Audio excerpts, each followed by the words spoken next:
Greg had said something to the effect of, "It's too bad you run your company as poorly as our president runs our company," out of her room. She goes, "Dad, SpongeBob is singing, and it's you." At that time, Gene was already getting into Greg's ear about, "Let's just get another singer, and we'll start a new band. We'll call it House of Lords." Everybody, including Greg, cried poor. "Oh God, there's no money." So Danny put a lien on my house that I had for sale for $22,000. So, in essence, everything that you got from Greg, I own it. I paid for it. I paid for all of it. That's it, man. That's it. Wow. Yeah, I paid for that shit. I paid for those sessions. I paid for everything. The making of Dirty White Boy. It was produced by Beau Hill. Yeah, reduced by Beau Hill. So I was right at home with that band. I was more happy in that band than I was in Giuffria at any given time. It killed Bob, and I mean that. It's sad, but he was a very high-strung guy, and he was very sensitive to that song. I mean, Greg and I could sit down literally and write, 14 songs in a week. It's been a real Mr. Toad's Wild Ride. Yeah. The hair metal guru from Warren to Crew.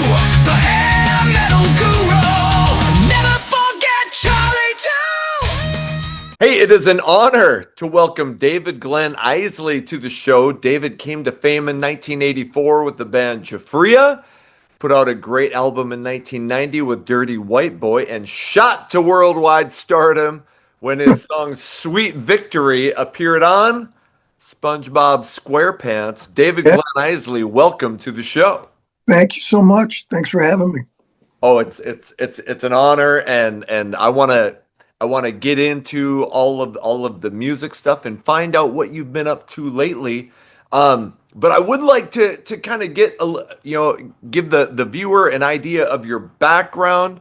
So I thought I'd start here. Like when did you get started in music, and how did that start for you?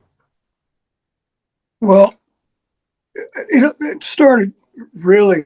My dad, he was an actor, but he played great jazz piano.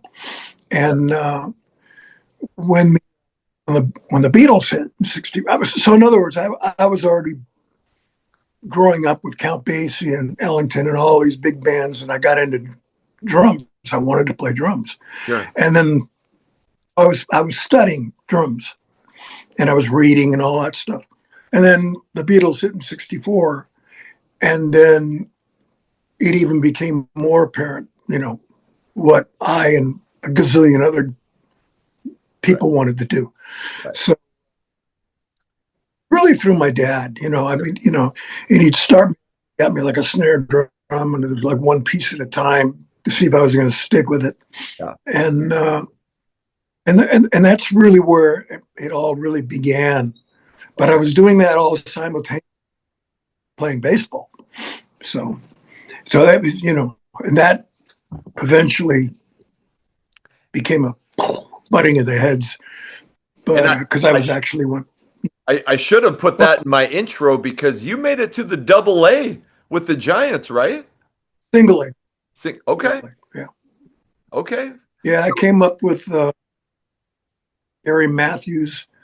We were all the same age, and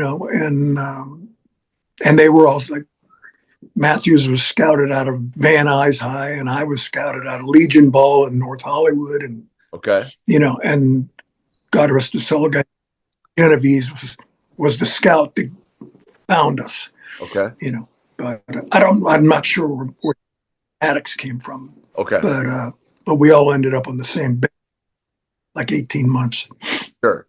So during those baseball years, did you know that did you know that music was still going to be your future when you weren't playing baseball?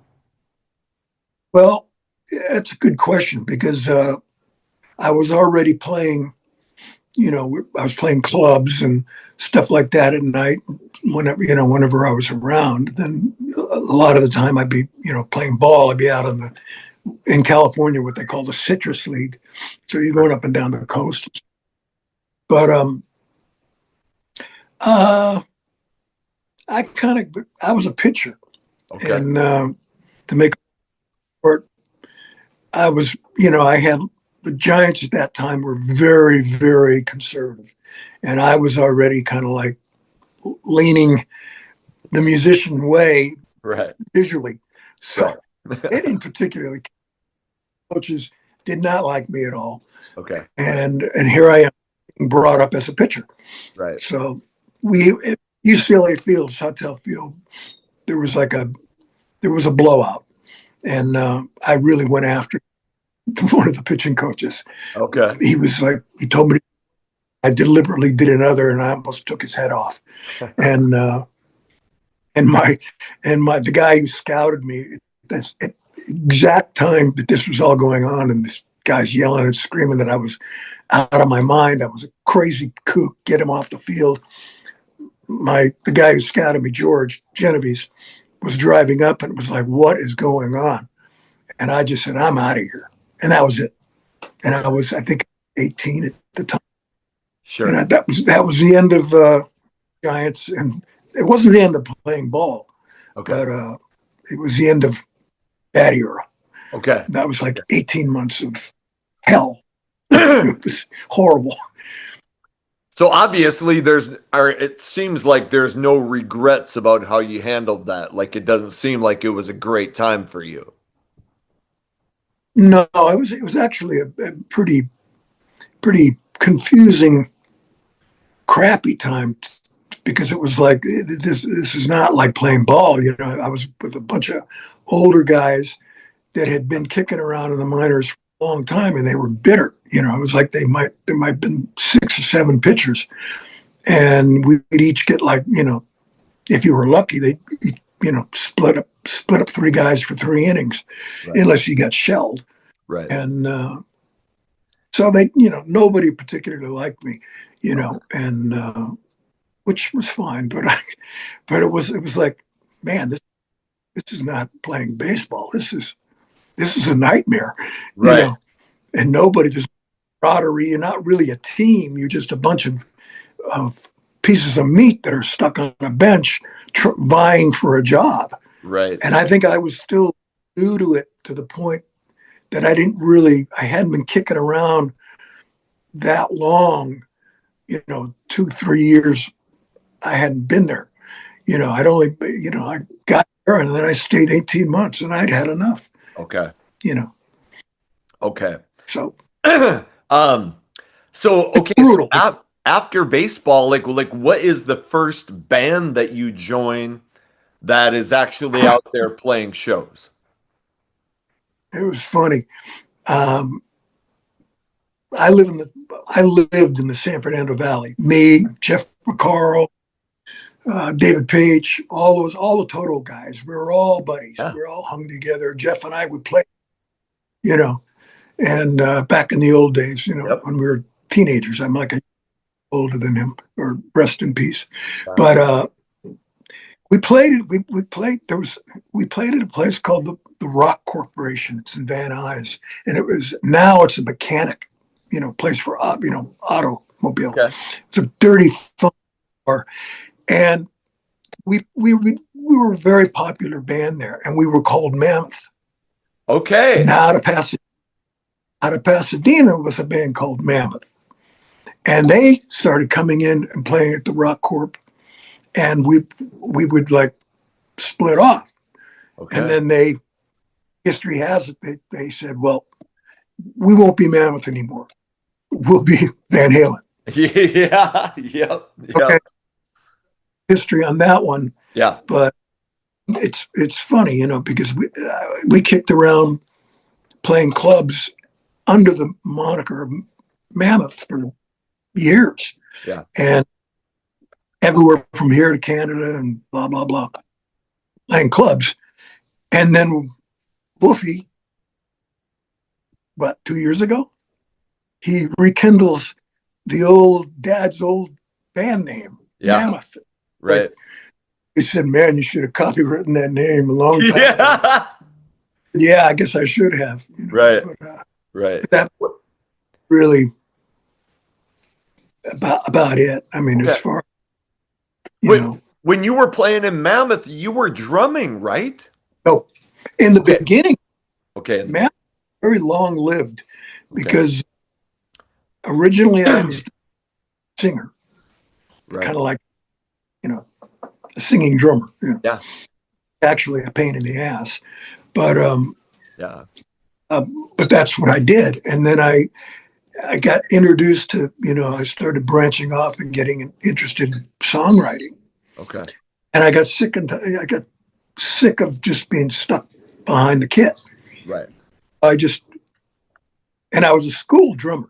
And then I ended up self-teaching myself keyboards and guitar, which I'm my hat, but it serves my purpose. I can do solo stuff has got me on it up from top to bottom.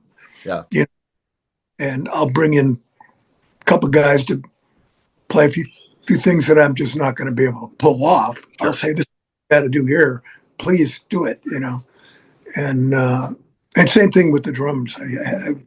I usually use Ron Wixow, who just came off the road with Steve Miller. That's right. He was one of the guys who auditioned for Giuffria at one point, and I want because he's like a drummer. Yeah. Which is that in itself is a special talent. Is to be a drummer isn't driving up the singer's rear end, back in the pocket. Yeah. He's one of the greats.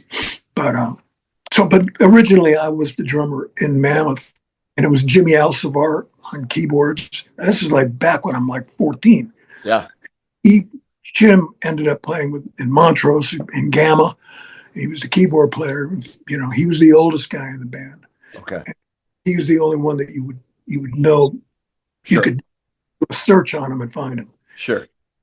But is it Sorcery that comes after Mammoth? Yeah, Sorcery was a weird kind of thing. They paid me. It wasn't really my cup of tea, but they were also playing in the Rock Corp. Yeah. Which I met them, they met me. And the Mammoth thing had really kind of run its course. Okay. And these guys were, I wasn't really into that whole shtick. And but they threw me quite a bit of money to do whatever I was going to do, Okay. And I can't argue with cash, and I'll do it for X amount of time, and then it just kind of fizzled out on its own, Okay. We got as far as the Scotty Brothers and stuff like that, but basically the whole magic end of it had been stripped away, and my songwriting had kind of taken its place. So it was like I had these songs, but I was the wrong band now. I had to kind of rediscover what the hell I was going to really do. So, you put out one album with Sorcery, is that correct? No, I never put an album out. Okay. So they had an album out. Okay. Okay. I put a former singer. Okay. But I had nothing to do with that, nor did I have anything to do with the songs. I got you. I'd learn whatever few that they wanted to do from their old catalog, and then we'd do them at whatever showcase we were doing, or okay.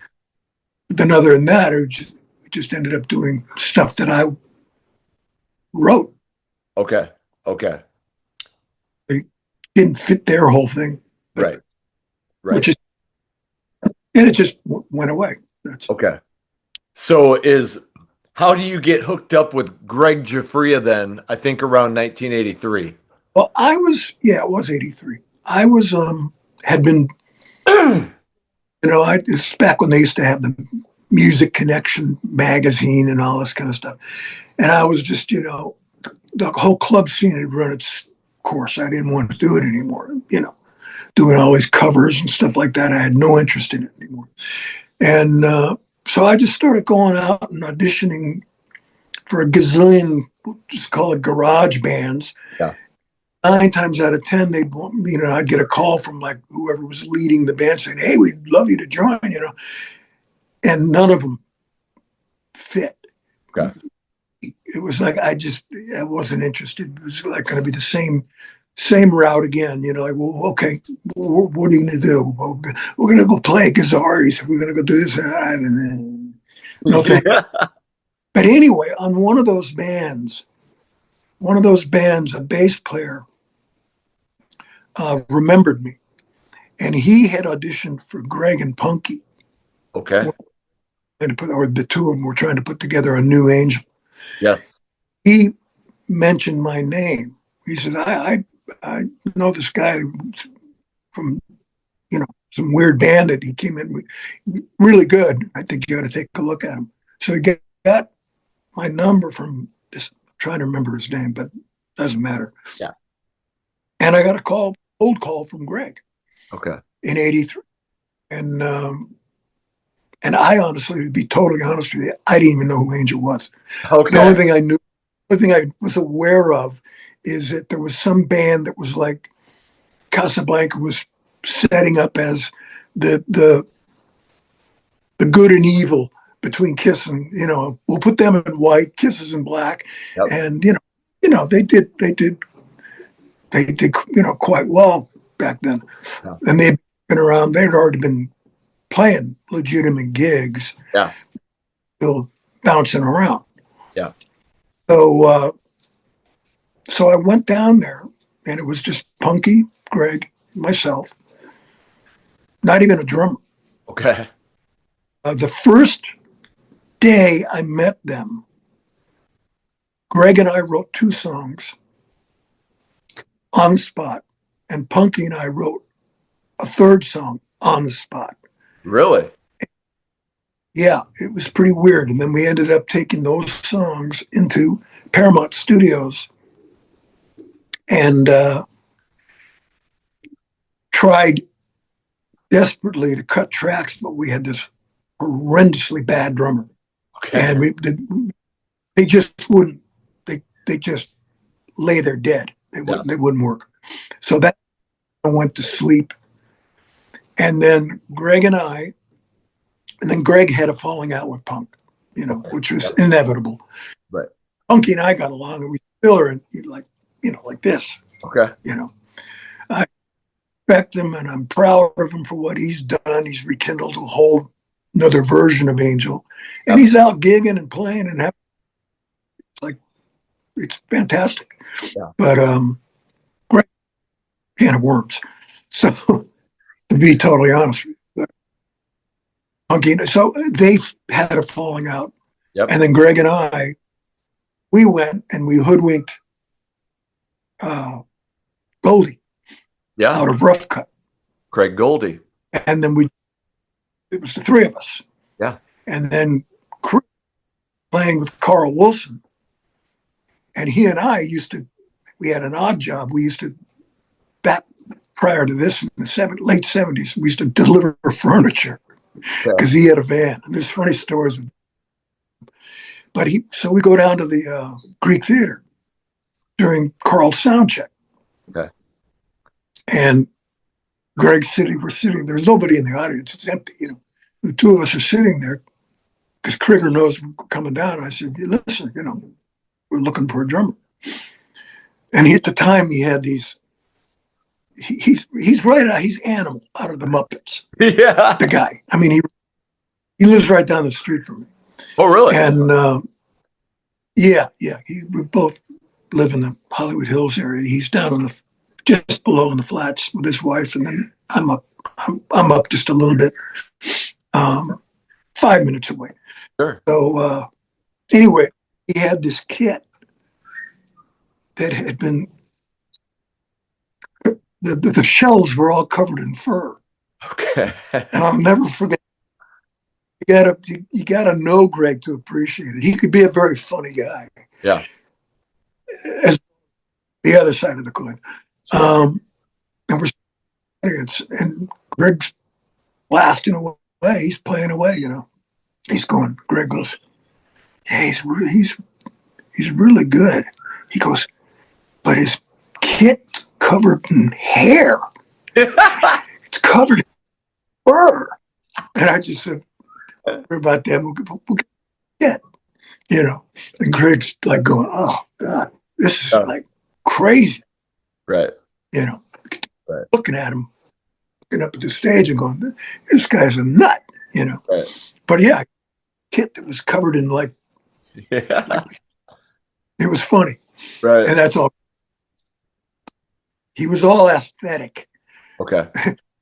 As opposed to, yeah, but listen to what he's playing. Yeah. You know, oh, it's what he looks like, you know. Right. And Critter, but he had that hairy kit. Yeah. So was it like shag carpet or something? So to speak, yeah. Okay. Like it food on all the shells of the kick drum, the toms. Right. They were in rug. Yeah. You know, it was funny. It was funny. How did the songwriting work? Was it mainly you and Greg, or can you tell like the songs that came about? Honestly, the whole Giuffria sound, embryonically from the gate, what Greg and I would, don't ask me why, you know, so many songwriters say this. There's only really two other writers that I've ever had a special connection with. Okay. One, and we could be at war with each other, but we could always write a song. But he could never intimidate me, and he could never push me around. And that, I think that kind of like, you know, because he can be kind of weird that way. Sure.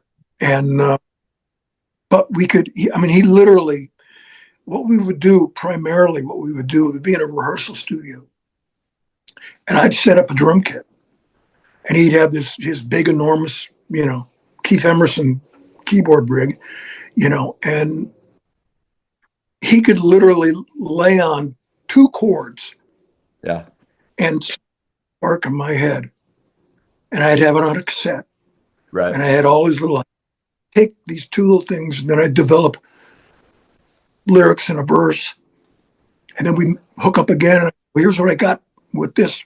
You're okay, cool, and then that would prompt him to go to another change, and then we'd have a bridge, and then we'd have a B section, and then we'd have a chorus. Sure. But it was that kind of a magic that he and I had, and that is really the basis of the whole Giuffria sound, is what his keys were doing and what I was singing. Right. Right. Long story, longer and short. No, but that only other person was Slick. Real Slick. You know, yeah. You know, we'd be in a studio, and I mean, literally, he could just play two chords louder than shit, you know. Yeah. And it would spark something in my head. Sure. And I would take it home. I'd record it. Literally, it could be like 2-3 chords, nothing more. Yeah. Take it and develop it to the point where I could bring it back in and say, well, here's what I came up with. And he'd go, those are the two chords that I get. I said, yeah, we've got, what do you think? And he'd go, well, let's go. You know. Right. Right. And I could write somewhat okay with Goldie. You know, Goldie and I wrote a couple good songs that actually ended up on his one of his solo records. Okay. Which I'm, you know, relatively happy with. Okay. And one of which, when he got hooked up with Dave Roth, Dave tried to steal it and cut me out of it. And Goldie called him out on it and said, I got to run this by Dave. When was this? This was when Dave was putting together one of his first Goldie was like in the mix to play guitar for him Okay. during the solo Dave's solo stuff, Right. and Vi and all that stuff, and Yeah. Greg Bisley, good buddy of mine, Yeah. his brother. We all played ball together. Yeah. We're all in baseball fields all the Okay. time. Yeah. So anyway, and Goldie and I wrote a couple things that were of merit. Okay. I'm concerned, but it wasn't the same kind of thing. Like, I mean, Greg and I could sit down literally and write, Yeah. 14 songs in a week, Sure. some of which would be okay, and some might be crap. And I mean, I've got cassettes full of stuff that we wrote Okay. that we would just bang them out. Sure. And Slick was the same way. So what did you guys do? A demo? Did you play some shows? What leads to you getting signed by MCA? What we did is we had Krieger. We had a guy named Rick Bozzo on bass. Okay. Eventually didn't work out. Right. Greg and myself.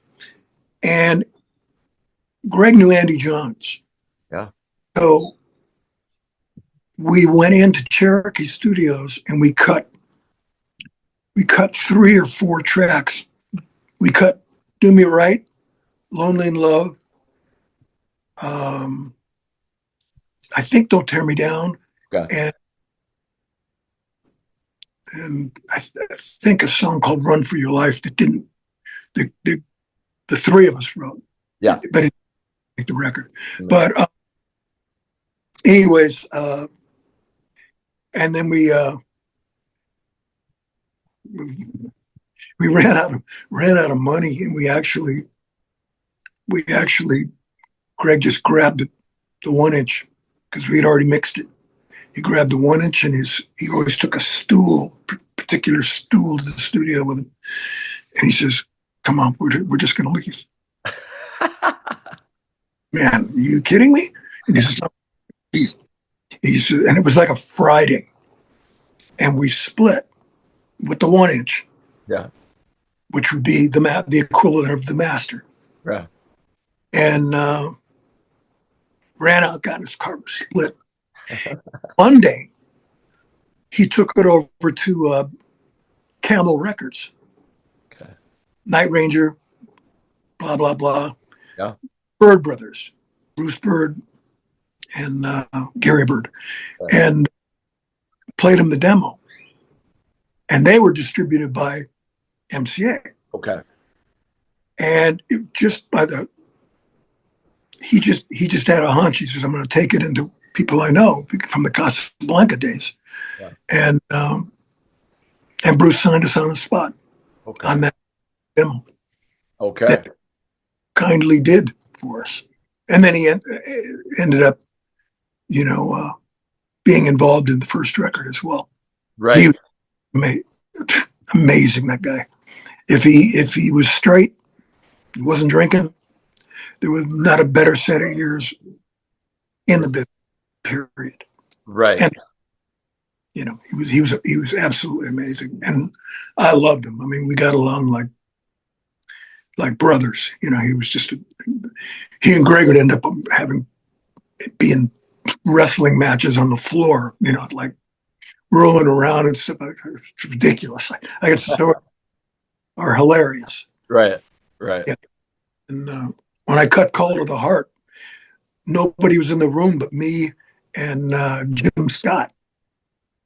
And Jim's gone on to he's done huge records. Okay. I just said, "Jim, I'm ready. I'm going to just cut this thing." So we cut it top to bottom. Andy and Greg were out in the alley fighting.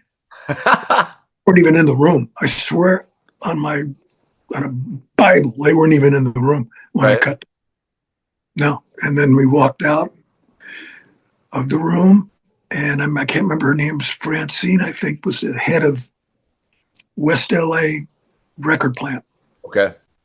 And she was sitting behind her desk, and she says, "I think was that the 2 of you guys in there, Jim?" And she didn't know who I was. I just said, She said, "Were you singing it?" And I said, "Yeah." She said, "I think you guys just cut a hit record." Right. So she'd been around, kicking around for a Yeah. long.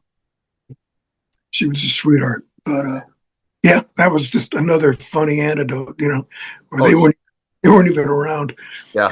Me and Jim, I said, "Roll it, man, top to bottom, boom, Yeah. done." They came back in. "Well, what's going on?" Well, I said, "The track's done." "It can't be. You can't." "Well, it is. I'm not singing it again." Right. You know. So How long did it take to record that first album?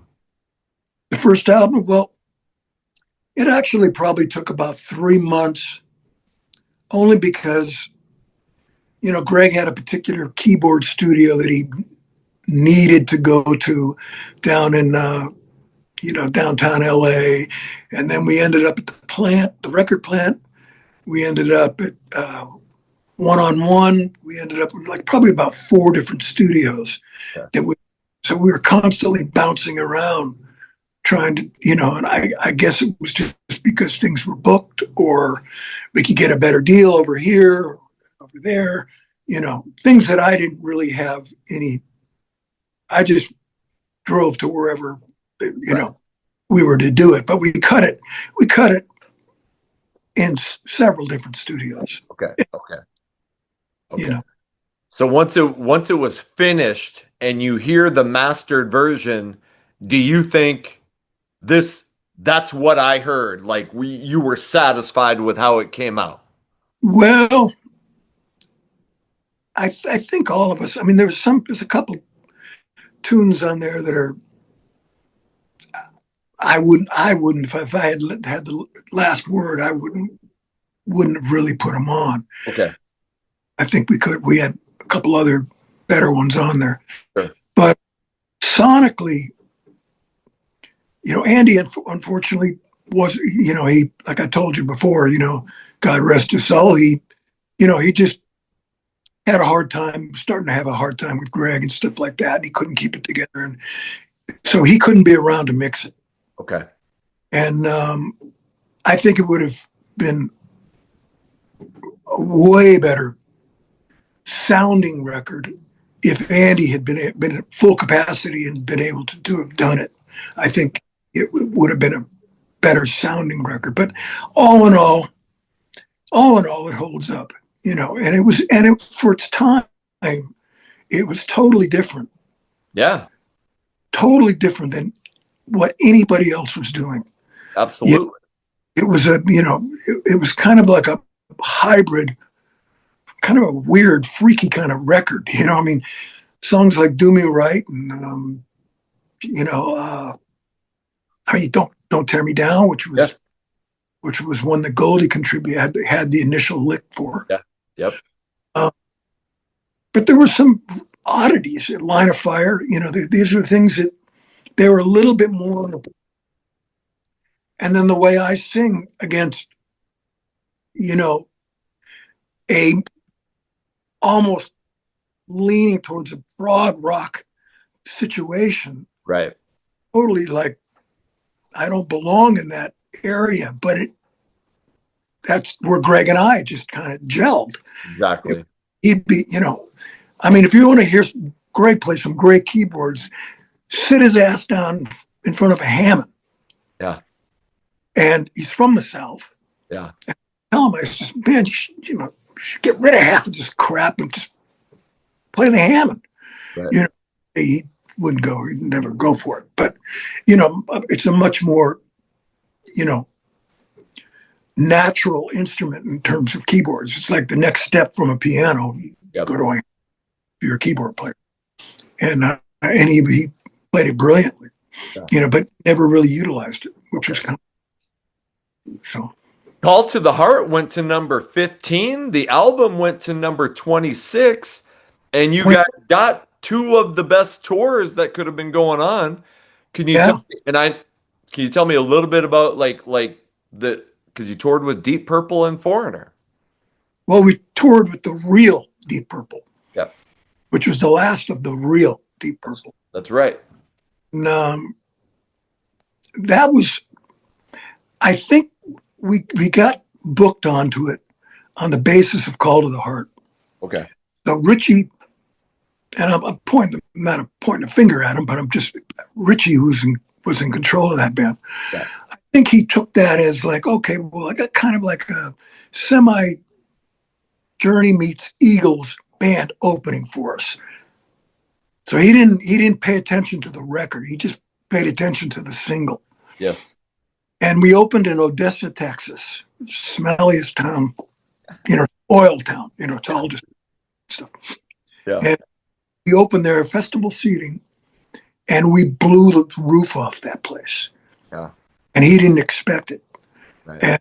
And John Lord came downstairs to our dressing room, and he was like, "Oh my God, hey, you guys are great. This is going to be a blast." Pacey was the same thing. Great guy. So we're back at the, Richie called and tried to get us taken off the tour after the first night. Okay. He wanted us off the tour after the first night Really? when he saw that in the whatever Odessa Stadium or arena. Yeah. Can't remember what it was called, but so from that point on, that tour was the guidelines were all of Goldie's solos had to be cut way down. Yeah. Our 45 or 50-minute set was cut down to like 25 minutes. Jeez. They'd only give us half the lights. They would say, they took all the side fills out that wouldn't be allowed on. Okay. So I had a wedge that was probably about yay, that big. And I was to not move more than like 4 or 5 feet to the right of it, 4 or 5 left of it. No more running around, no more shenanigans with the audience or anything like that. Just Right. so we just stripped everything down off, took it all away from us. Sure. Horrendous tour. I mean, as far as just enjoyment, it was pathetic. Yeah. Audiences would still were great. Yeah. But even with our limitations put upon us. So, but then we finished with them in Pittsburgh. Okay. We didn't even come back home. We immediately just jumped on the Agent Provocateur tour. Okay. They just hop, skip, and jumped us over to them. And then that was like, dying and going to heaven, I mean, Yeah. it was like, from one, one bad nightmare to a dream, Okay. Lou and I were great. And, Mick was a little odd, but the rest of the band was they were just sweethearts, And that when I was just gonna say, I was just gonna ask your opinion if you know what's going on with Foreigner now. The band is still out there as Foreigner, and do you have an opinion? Well, yeah, I have an opinion for all of those kind of situations. I mean, one, if the people want to buy the ticket and go see something that's really not Foreigner anymore, or it's not this band anymore, or if it's not that band anymore, fine, go do it. Sure. It's like aging is not graceful, but you got to kind of learn how to cope with it. And when your day, when your day is up, it's up, and it's like, it's like that's why you hand it to bands like Zeppelin and stuff like that. It's like when one of their key pieces goes down, Yes. they call it quits unless they do a one-off somewhere with Jason playing or something like that. Right. It makes sense, but Foreigner, I mean, it's ridiculous. It's not Foreigner. Yeah. And no Kelly, and he did an unbelievable job of stepping up and doing that for as long as he did it. Yeah. But still, Yeah. still not Lou. So therefore it's and now Mick is too sick to show up, and Right. okay, but that's the only piece left to Foreigner. Yes. Yeah. So it's like, hey, you want to buy the ticket, you want to go, hey, fine. Right. But you're not seeing the real band. Sure. Exactly. Exactly. Bunch of guys that are in 8 different bands. The same, you know, Right. I love him. Jeff Pilson's a great guy, but my God, how many bands is he in? Totally. You know, Totally. Um, and I heard you say this in an interview, so I'll just so Call to the Heart obviously does great, but the second single didn't do as well. well, And you said in an interview that you felt there was an argument on the Foreigner tour, and it's up to you if you don't want to talk, but I'll tell you what happened. I'll yeah, tell you. okay. Um, we were in Birmingham. I never forget it. We were in Birmingham, and we went on, and there were all Foreigner, and there were all these camera cranes and cranes flying over us, and this and that, and blah blah blah. And apparently, what they were doing, they weren't so much pointing it at us, but they were pointing at our audience that Okay. was going bonkers. Yeah.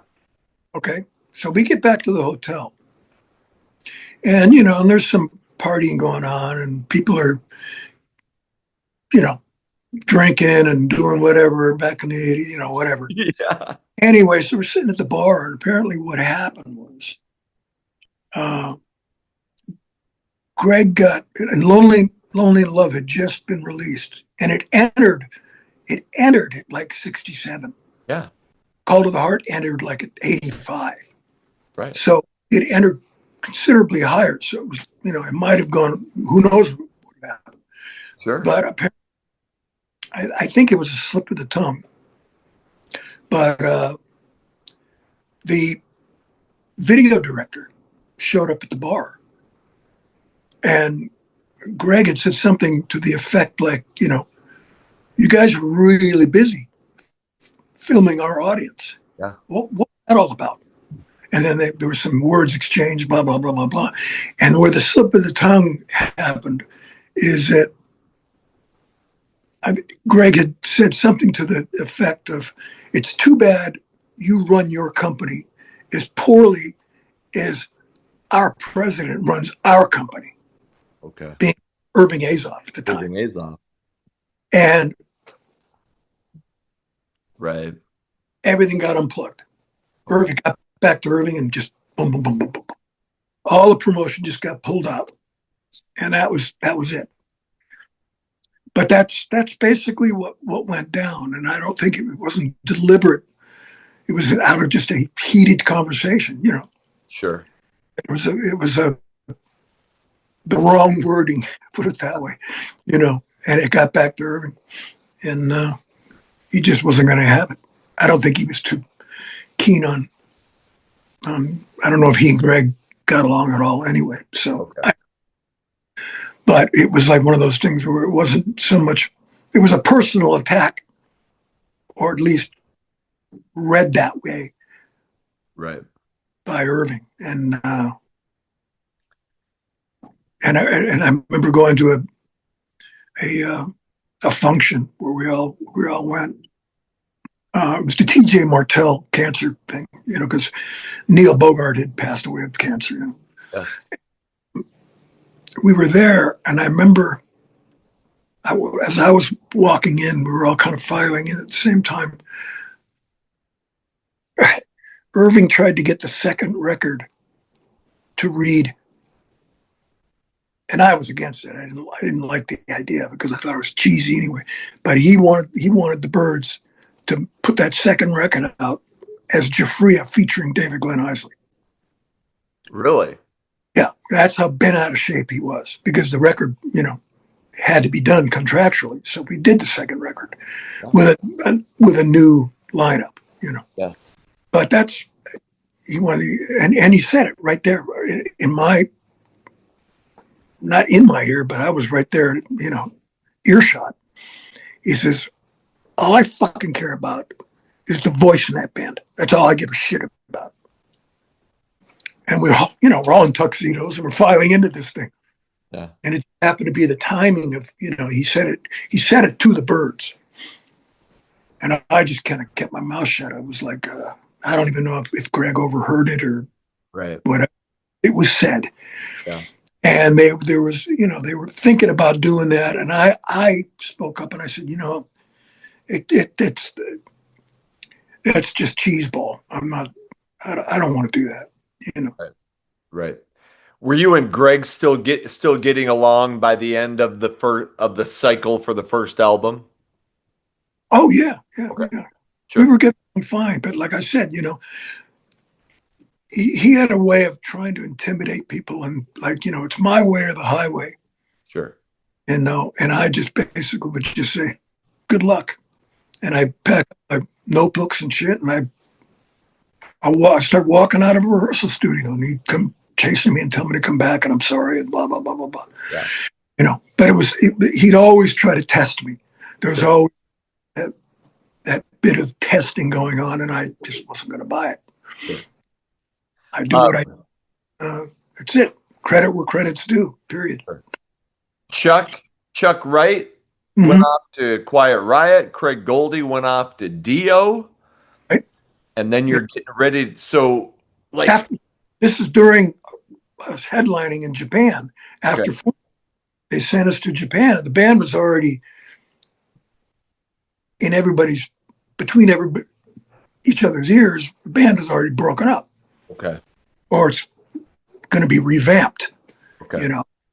So that was really not a happy sight. We'd go on and do good shows. Good, but we'd already knew the writing was on the wall. Okay. Where MTV Japan is interviewing us, and they get down to Chuck, and he goes, "No, I'm just a session bassist. Okay. Okay. Nothing to do with that anymore." And Goldie would just keep his mouth quiet and just try to laugh. He wasn't going around saying, "Well, I'm going to Dio." He didn't say anything like that. So we are do it. Were you guys why was there the dysfunction? Was it because you knew the MCA wasn't going to back you? And we're talking about before Silk and Steel, right? No, to tell you the truth, and I got to be totally honest with you. Within the band, there was a lot of grievances. A lot of the guys. I mean, Krieger, like I told you before, he's like the biggest sweetheart in the world. He can water off a duck's back. He doesn't give a shit. Everything's giggle to him. But Chuck and Goldie, they had a hard time with Greg. Okay. Step with whatever antics he was up to, or the way he was behaving, or stuff like that. And Greg and mine bond, because we're totally 180 degrees different kind of people, which is fine. But our songwriting magic, if you will, or effortlessness, was our common bond. Yeah. And then beyond that, we didn't really have a lot in common. Okay. But the other guys like Chuck had just had enough of him for whatever reasons. You didn't have to ask him. Goldie was like a kid. I think he probably turned 20 in one of the tours. Yeah. So, when he got to us, I think he was 19, Right. Right. So, and I don't mean to be pointing fingers, but that's the truth. Okay. I didn't have to, I was kind of like immune to it because I'd already set my feet firmly in the sand. I drew and he knew it. So I've never been pushed around or bugged or anything like that. I just, when it was time to write, we'd write. Okay. Time to go out on the road, we'd go out on the road. Okay. But I didn't, we never really hung together. Chuck and I hung together all the time. Okay. We roomed together most of the time. Okay. They wouldn't even get us our own rooms, So we had to, Oh, really? Okay. No, it was crazy. Sure. Yeah, grown men. Yeah. It was a little bit ridiculous. That was the truth of the matter. I think Greg finagled his own room. Okay. MCA never had the best reputation when it came to rock bands. No, it's the Music Cemetery of America. Yeah. Yeah. And he was with RCA and, with Autograph, the drummer in Dirty White Boy. Yeah. And he told RCA, he goes, yeah, ours is really bad too. He goes, ours is the rock cemetery of America. And ours is the music cemetery of America. Right. So, no, they really, I mean, we would do in stores. Like we were playing, I'll never forget, we would go to a mall in Murfreesboro, Tennessee to do an in store. And there was no records in there. Oh, geez. And we're playing there that night. Yeah. And they're going, no, we haven't received the records yet.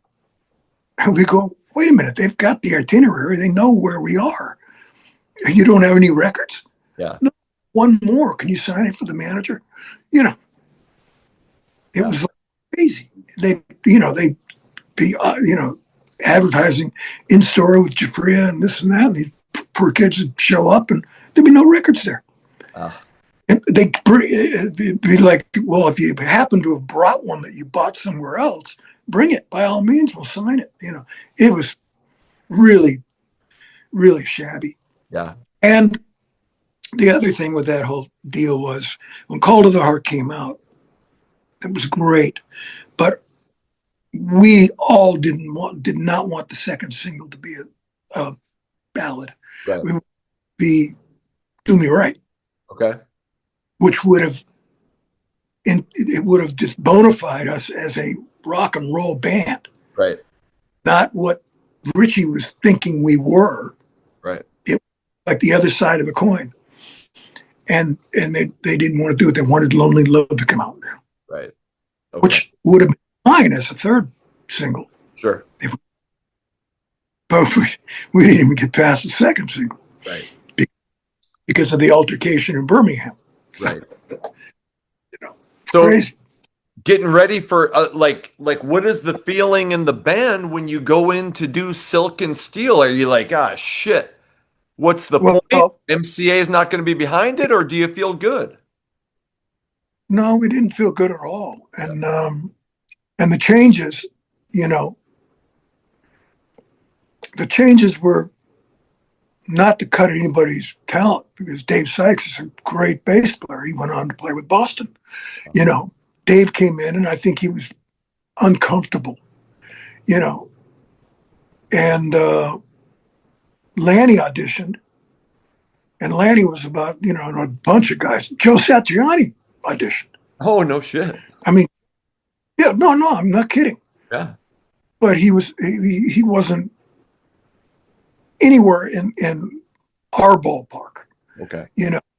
Lanny, who was 19 again, he was just a kid, 18 or 19. He came in and he just nailed the vibe of the songs and stuff like that. Be it Call to the Heart, be it whatever, and then he'd go on beyond that. Incredible. Yeah. Incredible. Now he's in Afghanistan with kids for the last 5-6 years. Oh, really? But the girl, he's been taking, look him up. He's unbelievable. He's basically been taking care of young girls over there that are, been bombed out. Their parents are gone, and, a very admirable guy, He just gave it all up. Wow. Because he had a terrible time in House of Lords. Terrible time. Yeah. Pat Glasser, is that produced the second album? Yeah, and he had no clue what we were all about. And he was trying to do all these things that we were going, what are you doing? Okay. He couldn't get rid of a ground buzz in the bass guitar. I remember walking in the studio and there was Dave Sykes is sitting there with his Ricky in the chair, and he's got gaffer tape all over him, and they're trying to ground. It was hilarious, pathetically hilarious. So the end result is basically Greg and I ended up having to mix it, and Pat was ready to have a nervous breakdown because he just had no idea what he was doing. And I think that was the last thing he ever was involved with. I think Night Ranger at that point. Yeah, because, I don't think they wanted to, deal with him anymore. He wasn't. He just wasn't up to snuff. He wasn't up to par. Sure. He should have been recording country western bands or something like that. Okay. Which is fine, but Yeah. he had no idea drum sound or Okay. that we needed, that we wanted.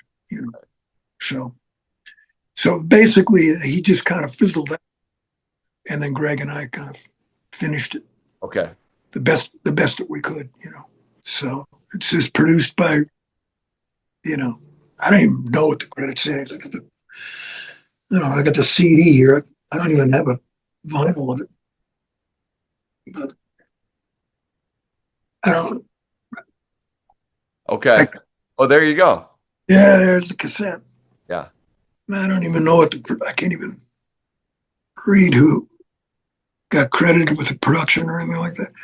I know Pat got credited, Okay. but then it goes on to say Greg, and then it goes on to say Greg and Dave. Right. Right.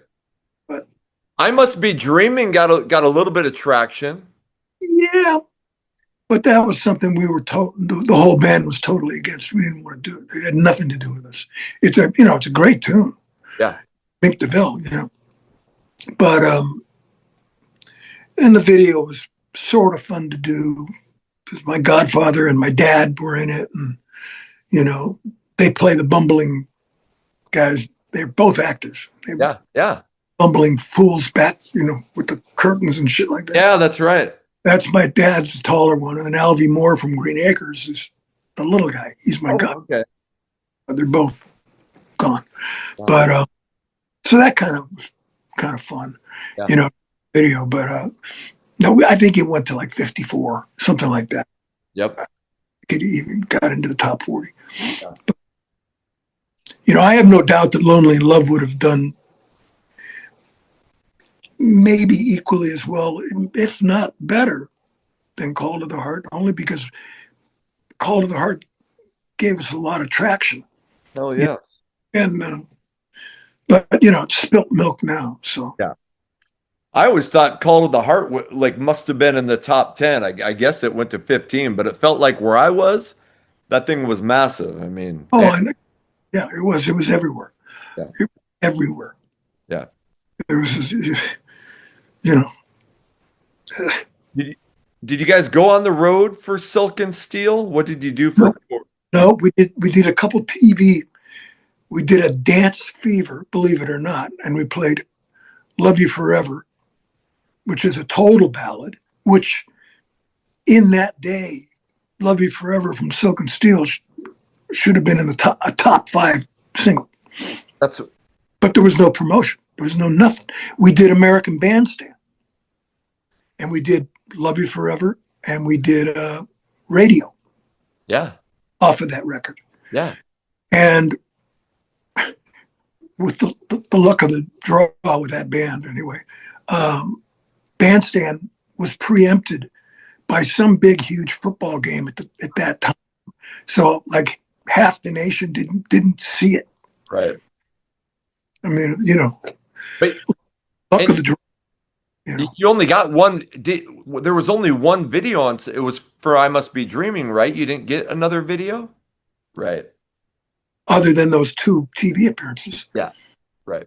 Bandstand alone, if it had been shown everywhere, would have, done wonders. But it got so many places it was blacked out. It wasn't even played. It wasn't on the air. Right, right. So how does Giuffria end for you? I mean, is it? Giuffria ended for me, contrary to what you've heard from Gene Simmons or whomever. We went in. And at this point we had revamped, and we had gotten. It was Lanny, me, Ken Mary now on drums, who was a monster. Yeah. I love the guy. I mean, he's a sweetheart, and he's just ridiculous drummer. Yeah. And Greg and myself. And we went into Sound City, and we cut a bunch of tracks. We used to call them the all-night burners. We'd be there all night long with a guy named Bill Freesh, engineer. Yeah. His stuff sounded. This stuff all ended up on my lost tapes. The lost tapes. Yeah, which is when you told me that you bought the Giuffria thing, and I'd heard about it through somebody on Facebook. Said, "You know anything about this?" And I went, "No." And basically, what it is, it's what Frontiers put out. It's my original demos of half of the first House of Lords record that I wrote. Right. You know, and it's the original demos that we did. And we went into the, and we had this manager at the time, a guy named Danny O'Donovan. And I'll mention his name because I don't think he's with us anymore. It doesn't matter. But anyway, he put us all on like little salaries and this, that, and the other. And, so we could cut this stuff and blah, blah, blah. The record company at that point, being Camel and the Birds, they basically were like, nah, well, we just we don't know if we can take this any further because they had such a bad taste in their mouth from the whole Silk and Steel. Yeah. Yeah. So at that time, Gene was already getting into Greg's ear about, let's just get another singer and we'll start a new band. We'll call it House of Lords, all this kind of stuff, and it was basically the Giuffria lineup. Yeah. Just switching it out, and James doing his best rendition of me. Right. On the record, because I want every lick that he sang. I want it as close as you can get it. And James is a good singer. Yeah. So, I mean, Slip of the Tongue, Pleasure Palace, Under Blue Skies. I mean, there's like, I don't know, 4 or 5 tunes on that record that Greg and I wrote. Yeah. So anyway, at that same time, I went to some underground club here in West LA, and I ran into Kenny. I was on my bike, my Harley at night, and I was riding around, and somebody had invited me to this party. So I went in, and Kenny comes up to me, crazy Kenny, and he said, "Hey, dude, man, we're auditioning singers, and this is all like in line with the House of Lords thing and being put together and all that." And he says, "Why don't you come on over? We're auditioning singers right now." And I said, "Well, man, I don't want to butt in here." I said, he says, "I got Slick. It's me and Slick, and we're going to put this band together." So I went over there, the Studio 52 or 53 or something. It was like right down in Santa Monica. Yeah. And I went in there, and there was sure enough, there was some guys singing, and they file in, file out, file in, file out. I said, "Listen, I'll just let everybody exhaust the guys that you hear." And I sat like in the office. Yeah. And I just hear the tracks with no vocals.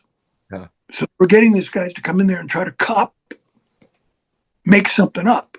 Okay. On the spot. Yeah. Which I guess none of them did. Right.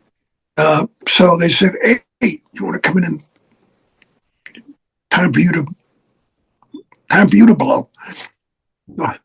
So I went in, and I basically had already sketched out Badlands, a couple other of the tracks that are on the lost tapes. Because if you see some outtakes of Dirty White Boy on there as well. I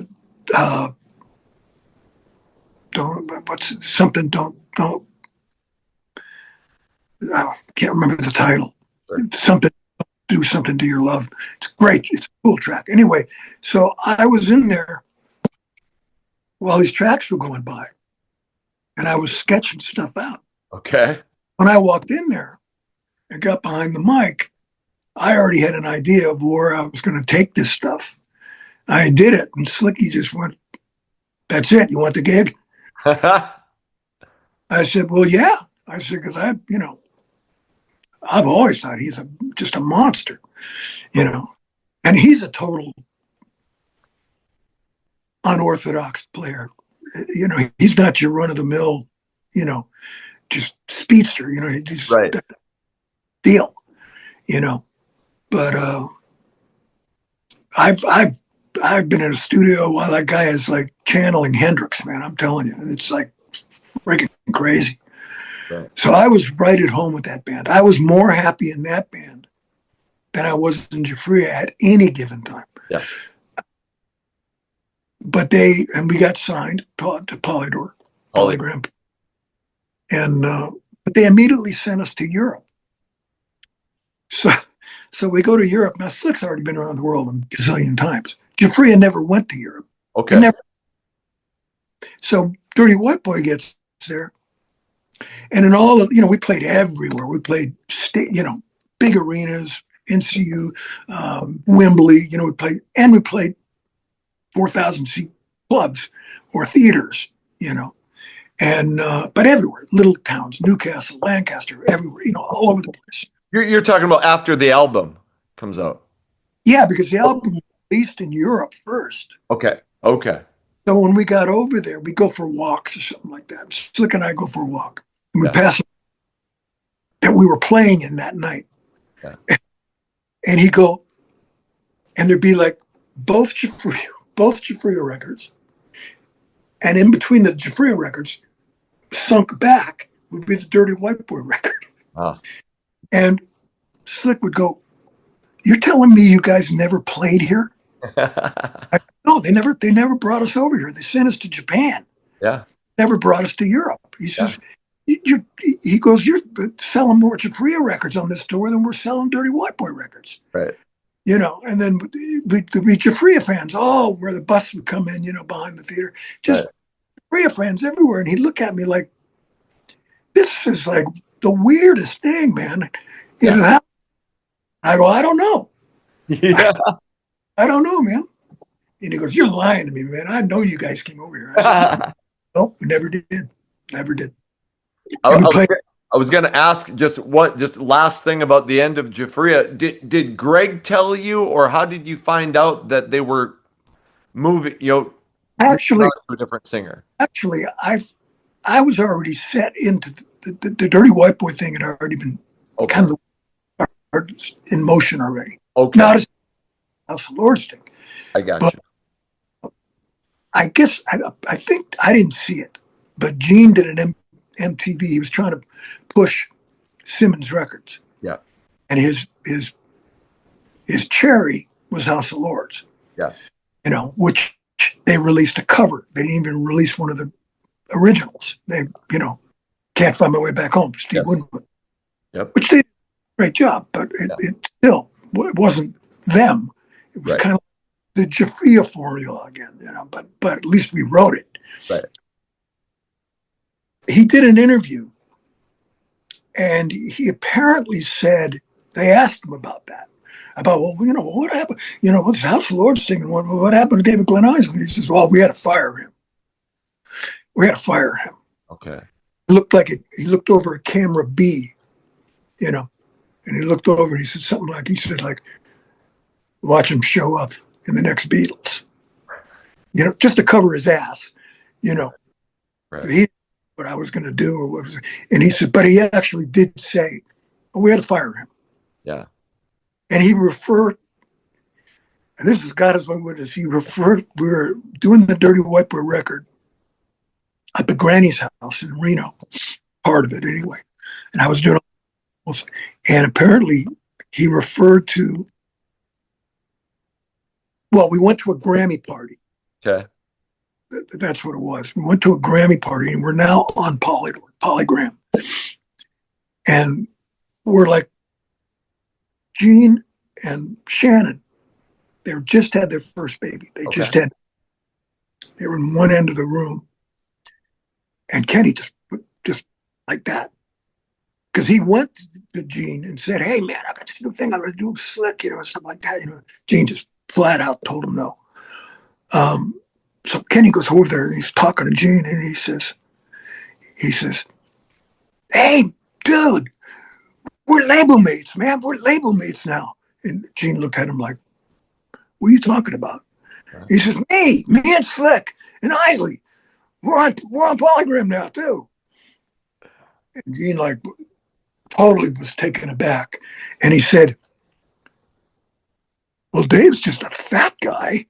and and Slick's just a grease ball. What? Yeah, I kid you not. I kid you not. Kenny says, "Well, we're label mates, pal. We're label mates now." Go figure, you know.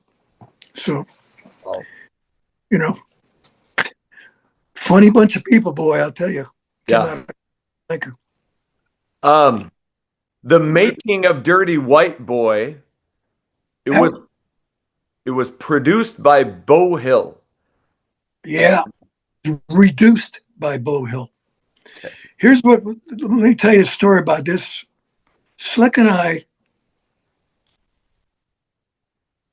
Well, I knew him before Slick did. 'Cause we played ball together again, baseball. Yeah. Neil Giraldo. Yeah. So, and I loved Neil. Yeah. Apparently, Slick did too. So we actually, before Bo got plugged in, Slick and I drove out to Malibu to a Starbucks and we met with Neil. Neil came to a couple of rehearsals. He says, "Man, I want to do this. I want to co-produce this with you guys." And Slick said, "I want you to play some guitar on it." You know, Yeah. Slick's not somebody, that he just like invites to play guitar. Yeah. He's got to really dig you. Yeah. And he was a big Neil fan.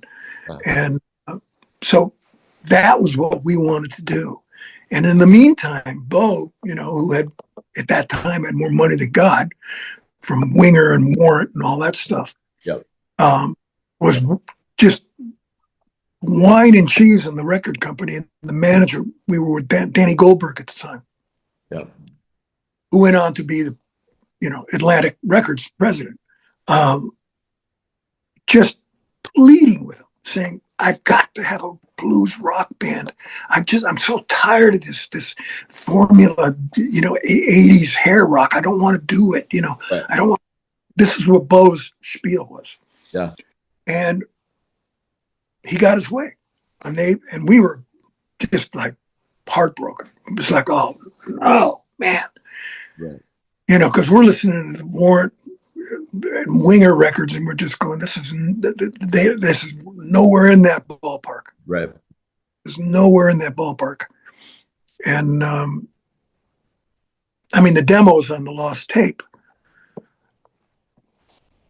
those were done, no automation, no nothing. Those were just done manually, boom. And they sonically smoke everything on the Dirty White Boy record. Yeah. Just smoke it. Yeah. Bo was from a whole different world, a whole different school.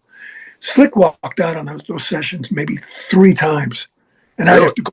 I'd have to go. Oh yeah, he'd get so pissed off. He'd go, "I can't stand this." Mm-hmm. He'd try to, Bo would try to stick him through walls of, effects and this and that and everything like that. And Slick would just say, "Listen, I got 2 fucking pedals, man. And it's right down there, an MXR and a fucking delay." And he says, "That's it. Don't tell me to be plugging into all this shit." And then he'd storm out. It got bad. It really got bad. And then at the end of the day, we got through it. And then we went to Woodstock. We wouldn't let him mix it. I've got sets of Bo mixes that are, they're just all tamed down and, Right. we went, and Thompson Barbariero, those are their last names. I can't remember the first, but they were old friends of Slick's from Jersey. They did like Dancing in the Streets and blah, blah, blah, stuff that Slicky played on. Sure. So they tried to unravel. We had all the masters sent to them up in Bearsville. Okay. We were up there for about almost a month, and they were sorting through it and just, oh, God, how did this get recorded like this? They were trying to untangle a mess, and put it back together, in a more organic fashion. Yeah.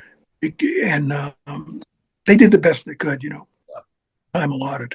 Yeah. And it was Thanksgiving time, and everybody was like, ready to go on holiday and all that stuff. Yeah. But it was a good experience to be up there in Woodstock. Sure.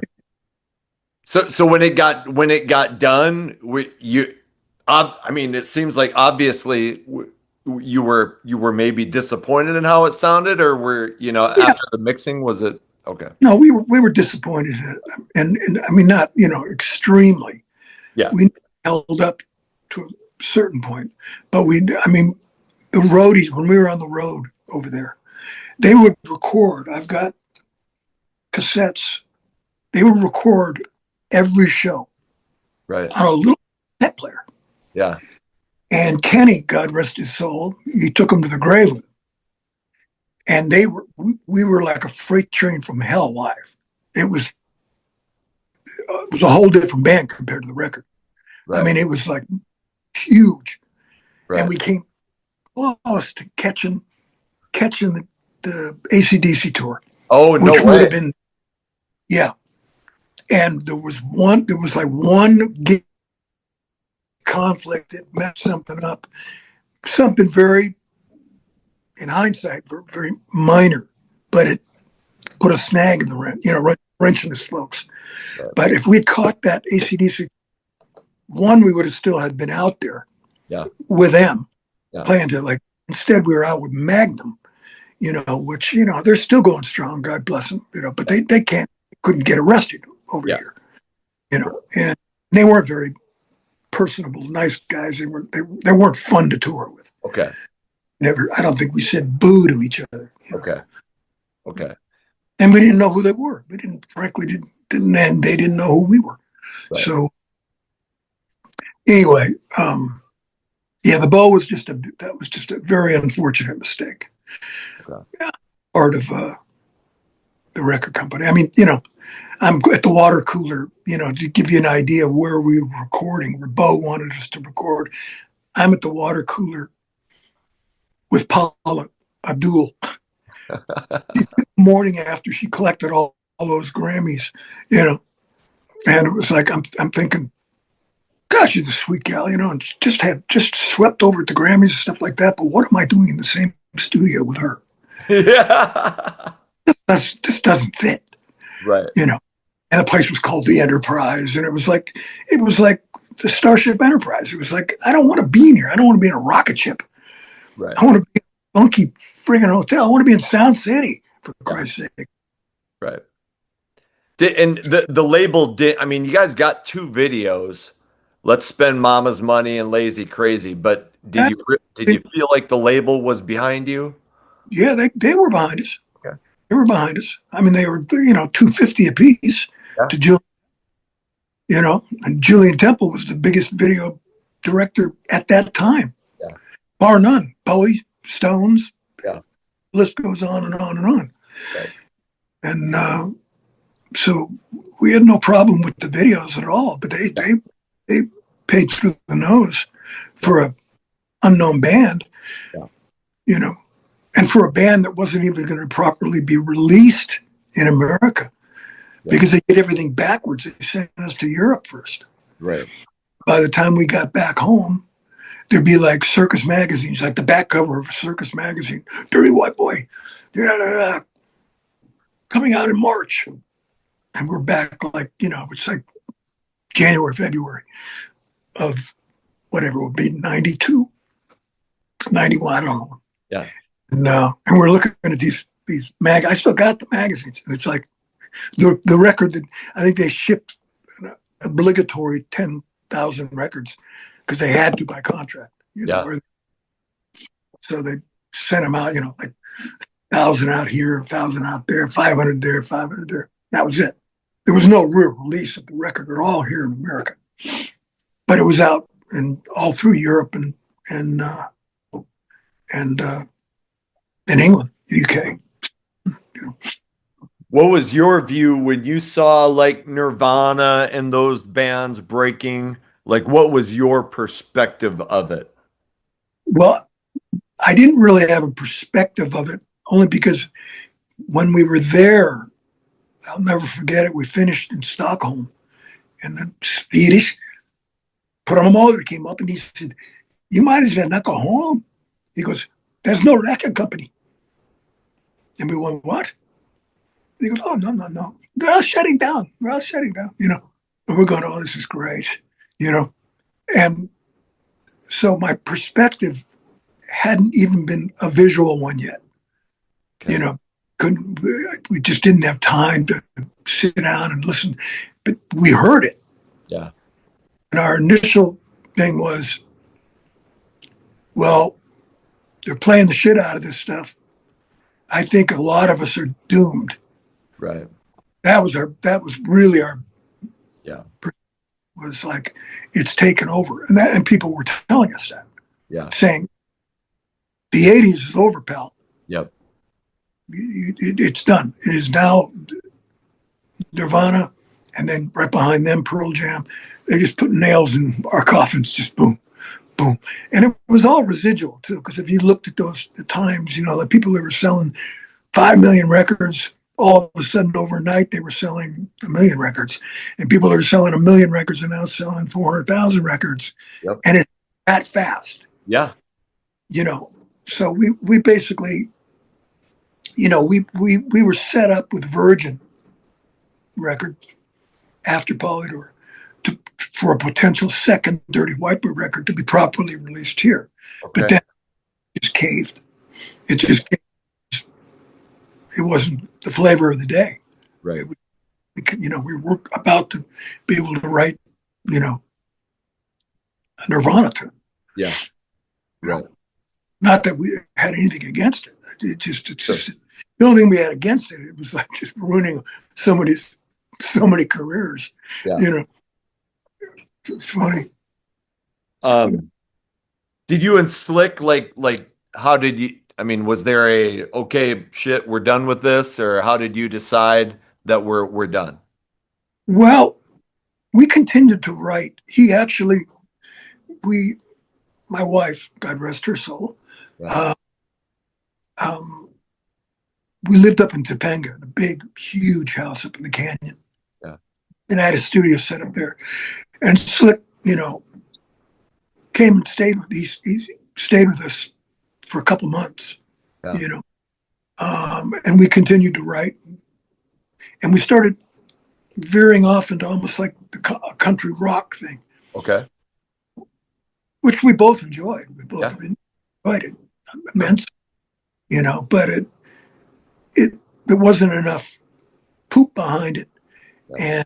And for us to try to jump that road and have it make any kind of sense to a record label in Nashville, Sure.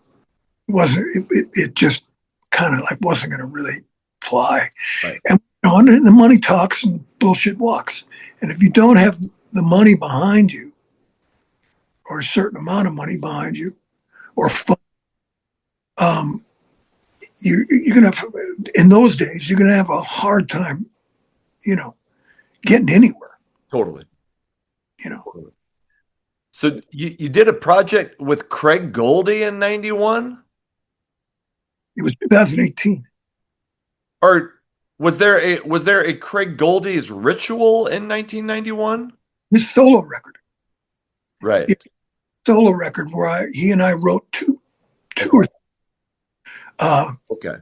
one of which was called Forevermore, Okay.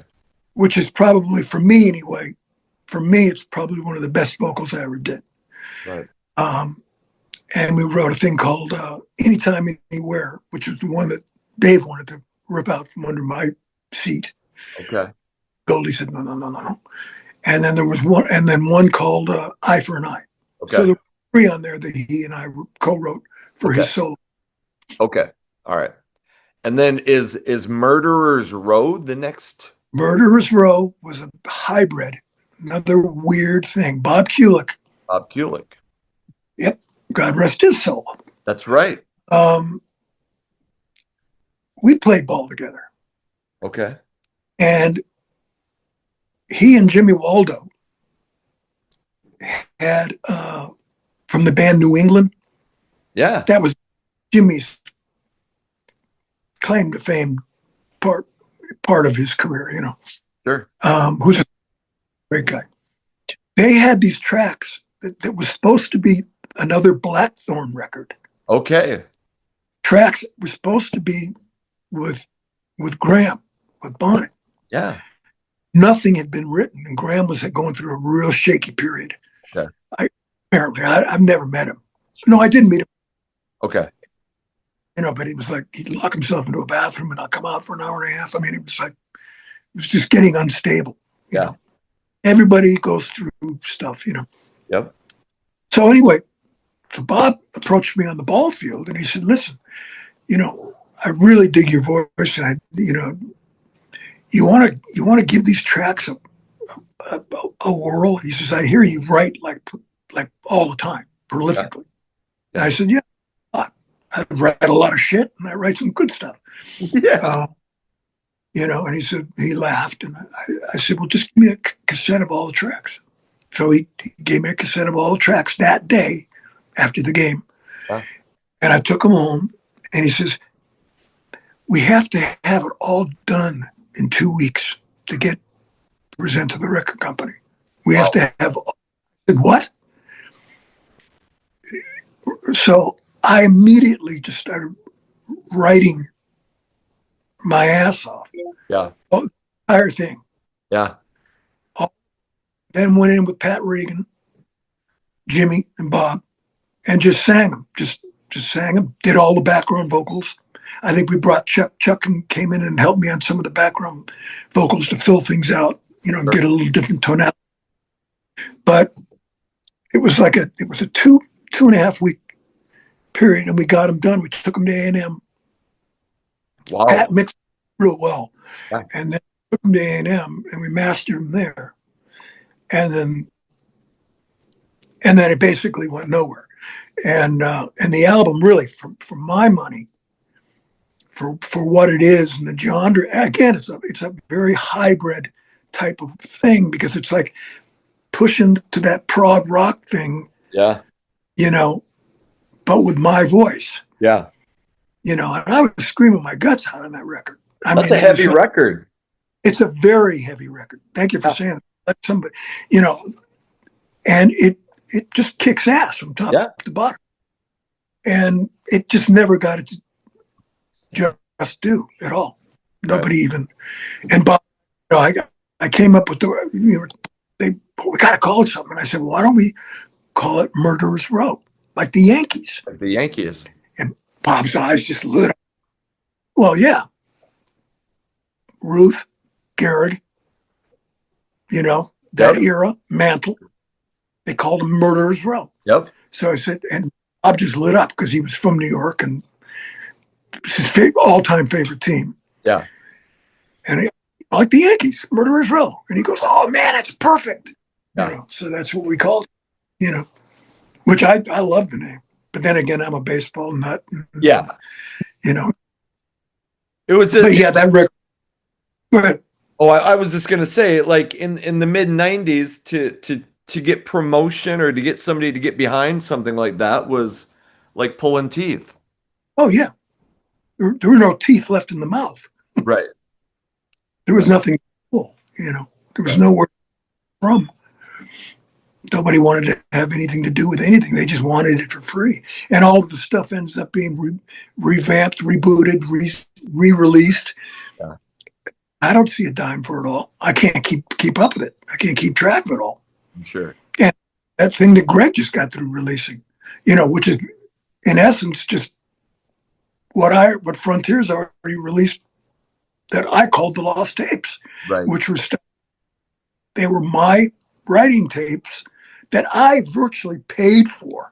That's the other thing I mentioned. That management put us on the salary and all that stuff during those tracks being cut.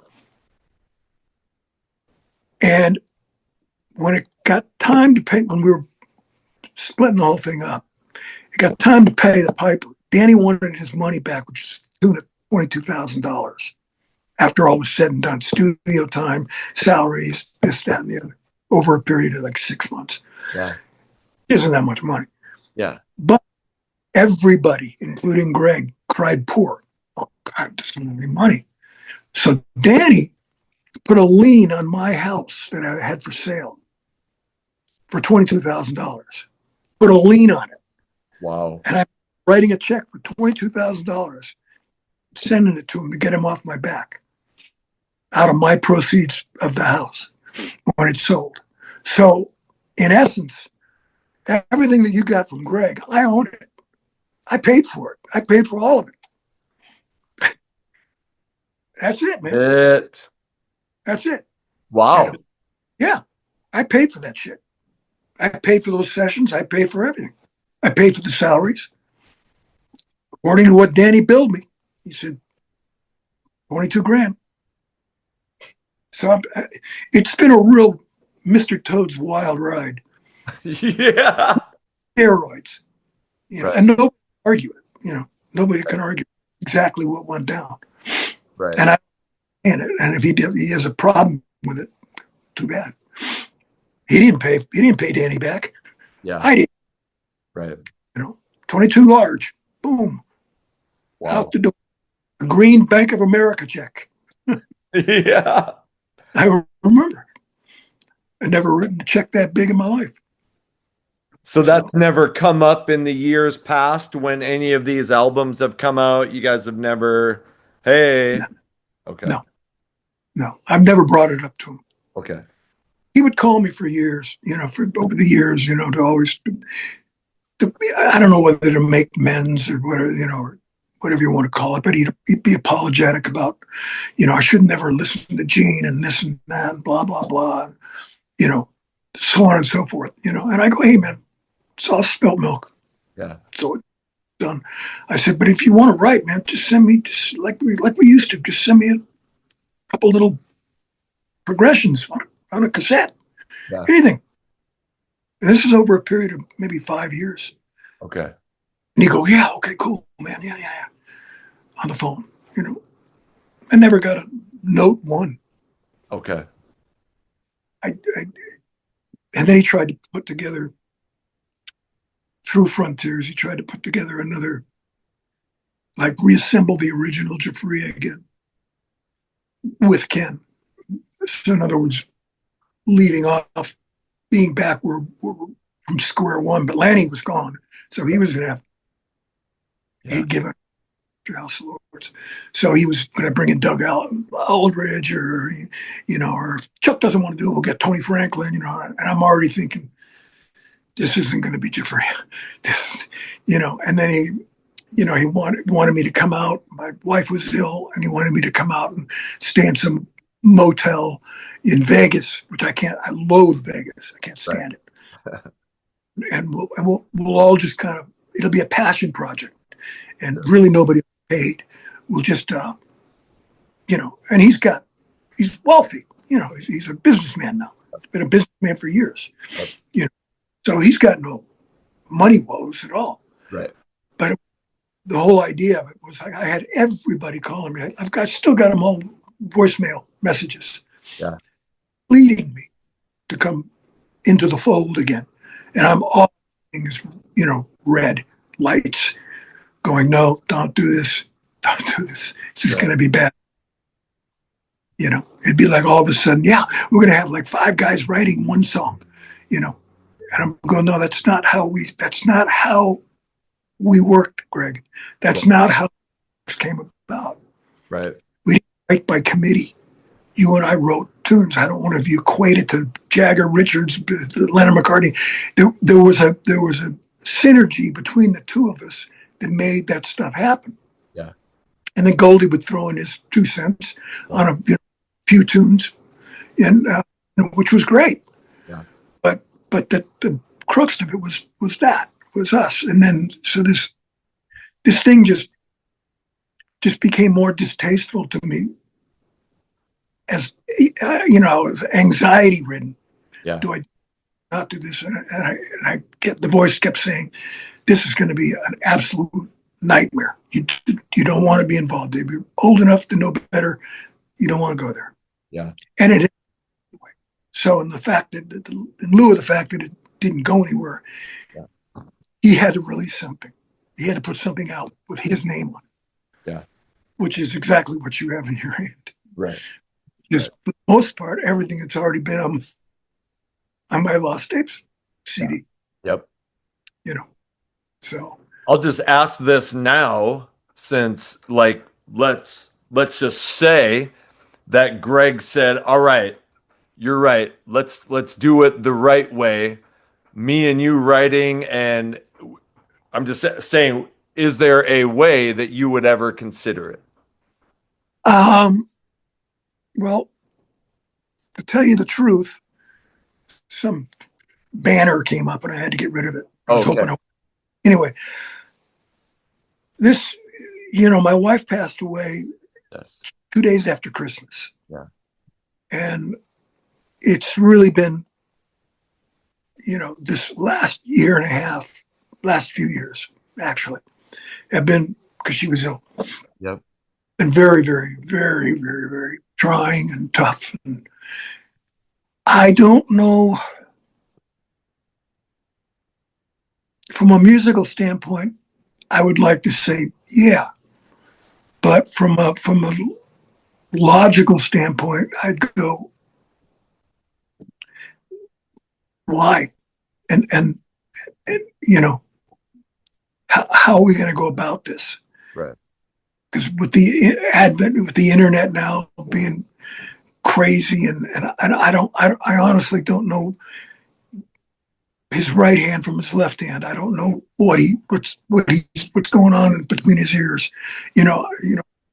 So I would be I'd be remiss, and I'd be uncomfortable, probably just thinking, I know something's going to go south. It just has to. History just it repeats itself. Right. So if it had been like him reciprocating from the get-go, as we did before, I think would have already been done. Right. In fact, I have no doubt it would have already been done. Right. Because he even said at one point, he said, one of his sons bought him a big drum kit. He'd had it for years, he's grown up now. But he had that big drum kit. He says, yeah, you can come out to Vegas, man, and we can do it like we used to. I'll just set up my rig and, and you just kick the drums and we'll just start putting stuff together. Yeah. Cool. Come out for a week at a time each time, And this was years ago. Yeah. But there was never any follow through. He never followed. And I'm not in the position, or not in the position's the wrong word. I was not in the headspace to badger him. Like, hey, come on, let's do this, Right. Because frankly, I didn't really care. Right. I really didn't. So, Right. So I just, You did. So now we get to, in 97, you and Bob write this sweet victory song that 4 years later in 2001 shows up on SpongeBob and becomes like this big cultural phenomenon. What was that like for you? well, he and I both later found out that Stephen Hellenberg, he heard the song in a publishing library. Yeah. And he heard the song and he loved it so much that he wrote that particular episode around the song. Oh, really? Yeah. He wanted that Band Geeks to be that song. Yeah. And then it just started, through the SpongeBob stuff, it grew legs. And then by time 2018 Super Bowl showed up, there was like a petition. I remember. People to get it to the Super Bowl. Yeah. They were talking about flying Bob and I out there and possibly, singing live to it, to a track. And then and then Maroon 5 were like the day before Super Bowl, they were heard rehearsing it. There was a news reel where was it, Atlanta, I think it was. And they were trying to rehearse it, and Adam couldn't sing that song to save his soul. So I don't particularly care for the guy. Yeah. Horse his ass. But and you can leave that in. Oh. And they did, and then when you saw the Super Bowl, they actually went as far as to use some of the animation. So it was coming down, and all the fans of the song were thinking when that little light landed, that the song was gonna break into the tune. Right. We were there whether we weren't, and they'd do something. They put Spongebob up or something like that for even a moment of the song. Yep. They did a commercial featuring the song leading up to Super Bowl. Okay. All these fans climbing up the hill, Paramount Plus, going up the hill in the snow caps, and the song is background. Yeah. But the actual halftime, it was nowhere to be seen. Right. And a lot of people were pissed. Boy, a Yeah. lot. I remember that petition. Like it killed Bob, and I mean that. It's sad, but he was a very high-strung guy, and he was very sensitive to that song. Yeah. And the way we were being just raked over the coals by, Universal in England and Universal here, they each kept passing the buck and not paying us. Right. It's not paying. Finally, we had an attorney in there. We had to cut a new deal because they couldn't find the original deal from '97. Really? No, they didn't have it. They couldn't find it. They couldn't present it to a lawyer. They didn't have it. So it was like we had to cut like a new deal, which was a terrible deal. It was all like some upfront money and then all recouped. It should have been non-recoupable. Right. So I wasn't very happy with the attorney on that one. Is that why you guys recorded a new version in 2019 just so you have ownership? I mean, obviously. Yeah. Yeah. It was, it was what the magnitude of that song really came to my attention of how bad things really were. Was Kelsey Grammer, Frasier from Cheers and Frasier. Yep. They're family. They're dear friends of ours. Okay. And met them back in 2014 when my wife and my daughter were doing a film in England, and they were flying back first class, and the Grammers just had their newborns, and it was basically my two girls and the Grammer gang, and that's where they met. I on that trip, So anyway, we'd always be invited to the Thanksgiving or the New Year's party and Christmas Eve. It was a big party. They had beautiful parties, and they are huge karaoke fans, and he would only the best. These guys would be, and this one particular guy, get every year, and he came up to me one night and he said, Dave, why don't you, like Frasier, the big blue eyes, why don't you sing Sweet Victory tonight? And I, what? And he goes, why don't you sing Sweet Victory tonight? And I said, how? And he goes, it's in the karaoke. Ask the karaoke guys got it. And I'm going, wait a minute, what? So I go up to the karaoke, and he's got a book like this thick. Yeah. And he looks it up, keys up his button on his computer, pops up, says David Glen Eisley, Sweet Victory, and the lyrics. And just started going, ooh. How many karaoke bands are around the world? And it was like just dollar numbers were flickering in my eyes, and I was just thinking, this is horrible. What's that? And then I told Bob, and he just goes, are you kidding me? I said, no. I said, it's probably in every frigging karaoke bar from here to Guam. Because the biggest SpongeBob was worldwide, everywhere. So therefore the song went everywhere. Yeah. And therefore it went into the karaoke bars. Yeah. And that we should be paid for all of that. Yeah. I couldn't buy a new car with what I made on that money. Okay. Yeah. I mean, what I made on that song. Yeah. And I say that just, like, who gives a shit? Everybody thinks I'm probably rich because of that too. No. Yeah. Yeah, that shit. Yeah, I remember watching that episode with my son. My son was 5 in 2001. yeah, And I'm listening, I'm like, there's no way that is not David Glen Eisley from Giuffria. yeah. And I'm like, I'm like, shit, I'm like, that's gotta be him because you have the most distinct, recognizable voice. I mean, nobody sounds like you. Anyway, I'm just, No, I kind of agree with you, to tell you the truth. yeah, Not good, bad, or indifferent. There is nobody that really sounds like me.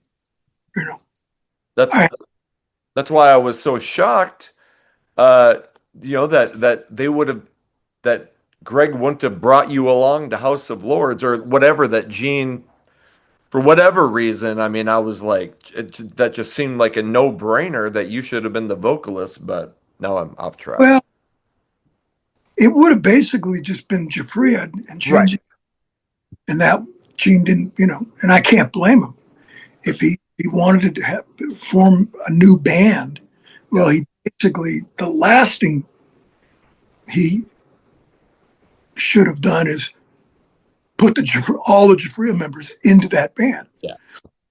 I get So it. you know what I mean. So from that, I can't blame him. Yeah.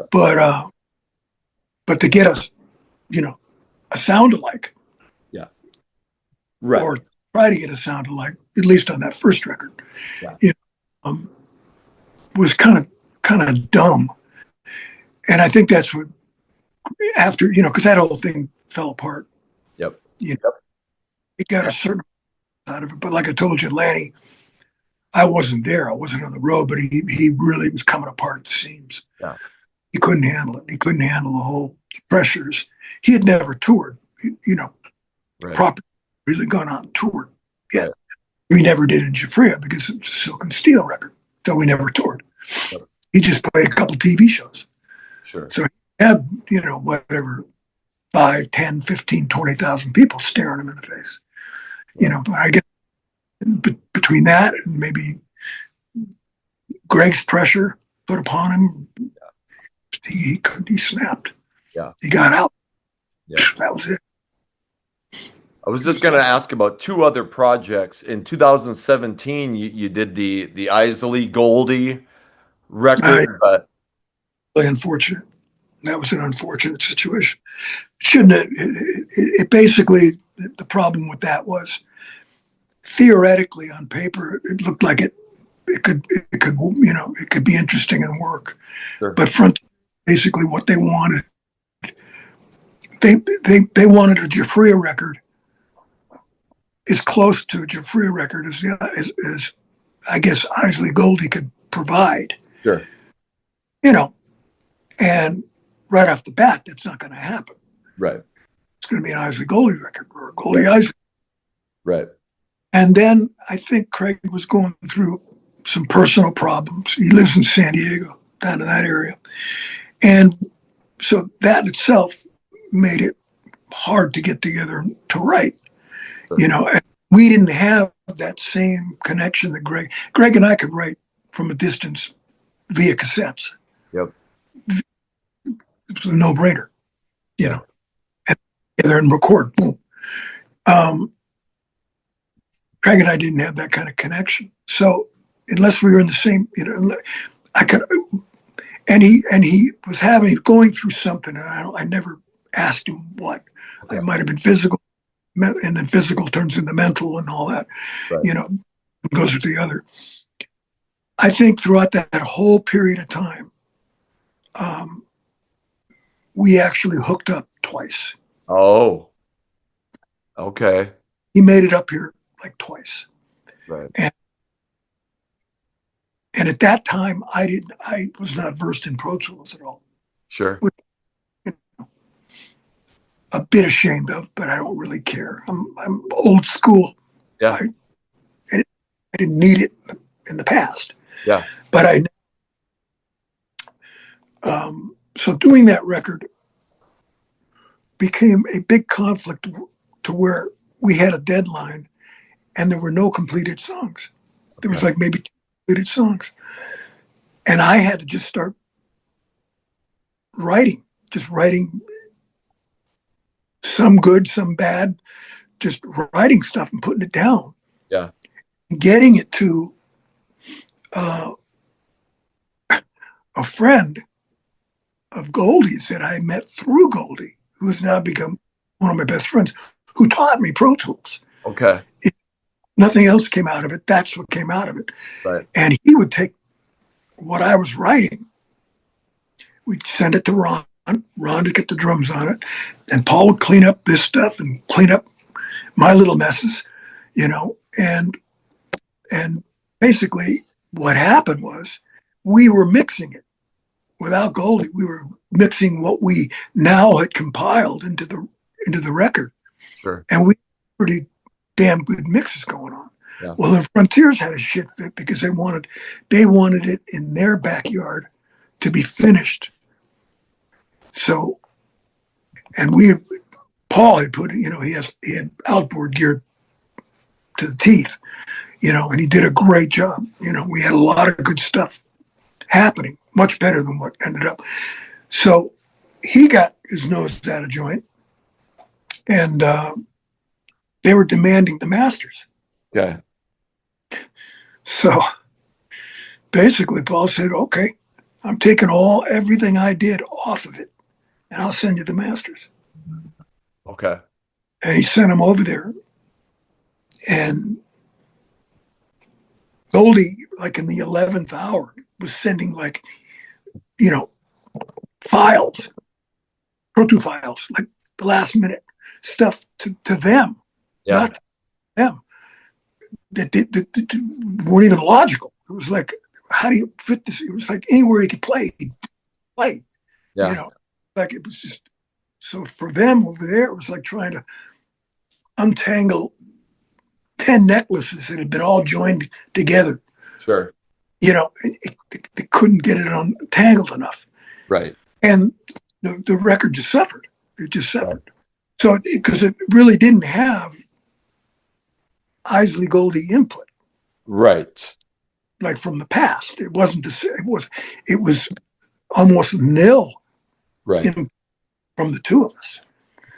So to save face or whatever, he just at the last minute, he was like just sending it. I think the last thing he sent to Paul, it was on the screen. And I looked at it and I went, "What is that?" And he kind of batted his eyes and said, they're the latest guitar tracks from Goldie. He goes, "I don't even know what to do with them." And he knows exactly what he's doing. Yeah. He goes, "I don't know what to do with this stuff. It's just like crazy. It's crazy stuff, So all that stuff, and then all the there was so much bad mouthing going on about me to the record company from Craig. Oh, really? Oh yeah. He's this, he's that, and he couldn't even keep it in house. Ron Wixell, the drummer, who was a dear friend of mine, he'd say, "Man, Goldie's saying some really not nice things about you." And I'd be going, "Oh well, like, let me lay the blame on somebody before the shit really hits the fan." Yeah. So solved of all of it, that type of thing. But the record suffered for it. Yeah. It suffered big time. I mean, that's nothing. I mean, I got mixes I'm like in the car, Paul and mine, and I know them right off the bat. Yeah. They just they added keyboard parts. They had their guy who's no longer with them anymore. Who was a sweet guy. I was on the phone with him a few times. Italian, little guy, very talented. But he'd send me like a mix, and I'd just kind of go, "Well, what was I going to say?" I just go, "Well, yeah, man, maybe try this or try that, or okay." I just basically threw in the towel on it. Yeah. And it came out, and they did a bunch of promo for it and stuff, but people weren't buying it. Yeah. They did a video, and the mix of the video of the particular tune was just terrible. It was just terrible. So even shooting the video was was painful. Yeah. So, so that just kind of went down the toilet. Nothing that I'm proud of at all. Like I said, I'll just tell them, Paul and my mixes will come on in the car before they got aborted in Italy, and I'll go. They'll be solid, and they'll be, not jam packed full of every friggin' lick you could possibly. I mean, they added keyboards. They did everything they could possibly do to try to make it into a Giuffria record. Right. Just it destroyed it. Right. Just everything. It was like just taking milk and pouring it all over everything. Just what do you do? Yeah. Have you and Craig really spoken since then, or? Not really. He approached me via the phone and voicemail on the Giuffria thing that Greg wanted to do. He wanted to put like the band back together. Yep. And he was one of the guys, Yep. asking me, begging me, this will be great. It'll be huge. It'll be monumental. And it was going to be for Frontiers. And I already explained to you, I had to bow, Yeah. because everything up to that point that I was led to believe by my previous conversations with Greg, we're going to start writing together again. Yep. And that goes years back, and then we come up to that intersection where everything that he hits, we had kind of informally agreed upon in the past, through phone conversations. Right. Wasn't going to work out that way at all, because Chuck was, Chuck coined the phrase. He says, Dave, he goes, I can't go to Vegas. This is not shits and giggles, and it stuck with me, because he said, I can't do it. I can't do this for free. Yeah. Be in some seedy hotel while my wife is passing away. It ain't going to happen. So, but Goldie was on that chain, Right. and did pass away, and he knew her. Yeah. I think I got an Instagram just saying, so sorry, blah, blah, blah. Right. Answered him back. I just said, thanks, pal, Yep. hearts and prayer and, emoji. And Yep. that was it.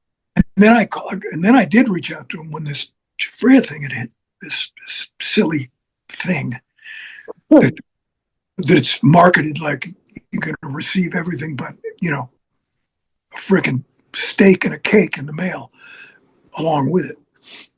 Signed by Greg Giuffria, signed by Greg Giuffria, signed by Craig Giuffria. I reached out to him and I said, you know anything about this? I said, I don't think you could possibly know something about this because you're not on any of the tracks. Yeah. I believe anyway. And there might be a couple outtakes of Giuffria way back in the demo that he stuck on there. I don't know. Right. But it was all, it was all just for saving face, Yeah.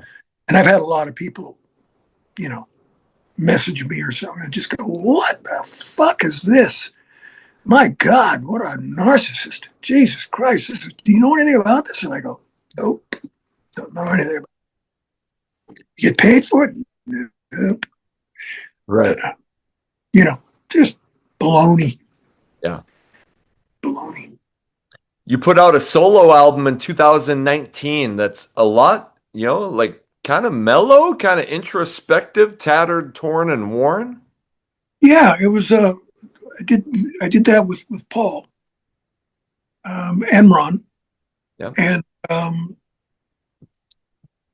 it was just stuff I was feeling, and at the time I was doing it. This other house that we had lived in, I had contracted what is it? Jesus, what are they called? What's this stuff called? It gets in your lungs. Mold. Oh, okay. 3 different kinds of mold in my system. Oh, It wow.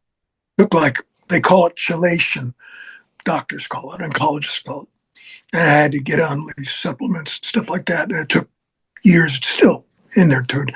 I think there's one remaining of the 3 still in there. But so it made that record difficult. Yeah.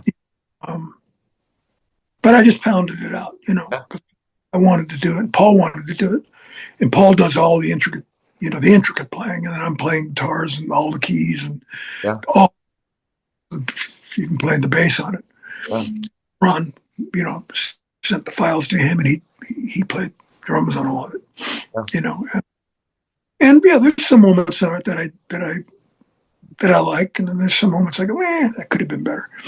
But nevertheless, it was like it was something to do in 18 and get me equated or introduced to knowing my way around with the Pro Tools. Sure. Be on the phone, always texting Paul. What button do I push? I'm trying to go back now. You go, Yeah. you see the little arrow up in the left hand? Push that. Boom. Yeah. Thanks. But God bless him. He got me through it all. But it was probably stupid little remarks like that from going like, hey, he doesn't even know how to do Pro Tools. Well, I do now, buddy. Right. So is there do you still write? Is there any? I haven't written. Well, I still write. I constantly in the notebooks. I got, and then on like the little voice thing. I'll have guitar, keyboard licks. Sure. Got stuff, but I've just mentally not been in a position to calm down enough. Yes. To say I'm gonna take this one, and I'm gonna search some lyrics to fit this one, and right. put them together. Yeah. I used to write all the time. Yeah. But I'm partially writing all the time. Yeah. In the middle of the night, I'm a total insomniac now. So it's like, it really makes life a bowl full of cherries. Yeah. And we talked about, and your wife starred in Romeo and Juliet in 1968. Your wife Olivia, and you've married a little over 35 years. Yeah. Yeah. And she had cancer. Was that correct? She had it in 08. Okay. It remissed, and then she came back real bad in 17, and then it remissed, and then the beginning of 24, it came back like with a vengeance, and by literally it was the 27th of December. Yeah. We had hospice come to the house because she said, I'm not going to any more doctors. I'm not going to. She couldn't even talk. She hadn't been able to talk for about a year and a half. Okay. And so we, the boys came out, and India, our daughter, was here, and we just bid her farewell, But it was not fun. No. It was not fun. Yeah. That's a gap, as you can imagine, or try. So that was it was a big loss, and a big loss to a lot of the world. Yeah. I mean, people came forward out of the woodwork. Yeah. Which was nice to see. Yeah. But it became hard to see because we were being bombarded all the time, Yeah. Because it was like a huge, that movie will be around years to come, And she got ripped off. Oh, really? Oh, yeah. Her and Leonard both got totally annihilated by Paramount. Okay. Yeah. But that's a whole other story altogether. But that, that was a lot of stress put upon her because it was a lot of attorneys were getting involved, and a lot of stuff was going on 23 into 24. Right. And I think it had a lot to do with her getting that ill again, because this one took her out, Yeah. But How are your kids doing? well, the boys, one of them's up in San Francisco, lives up there, and the other one, the oldest, Alex, he's in Hawaii. Okay. His son and his wife, and India's in and out of here, between auditions and or gigs or seeing her boyfriend, up in Oregon. Yeah. And I'm just here with the two dogs. It's a weird time. It's a very weird time. Can't So, even imagine. So you don't want to even. You don't want to go there. It's not fun. yeah. Not fun. I mean, you have your ups and downs, and you squabble, and but 35 years is 35 years. And when all of a sudden it's not there anymore, it's like, whoa, somebody's chopped one of my arms off or my leg off. Right. A lot of things in your thinking and your priorities really get put through the mix master. Yeah. And what how you perceive things is totally different than how you did 2 years ago, 3 years ago. I have pictures from New Year's Eve going into 24 where Olivia and I went over to the Grammars. India was shooting a film. Yeah. And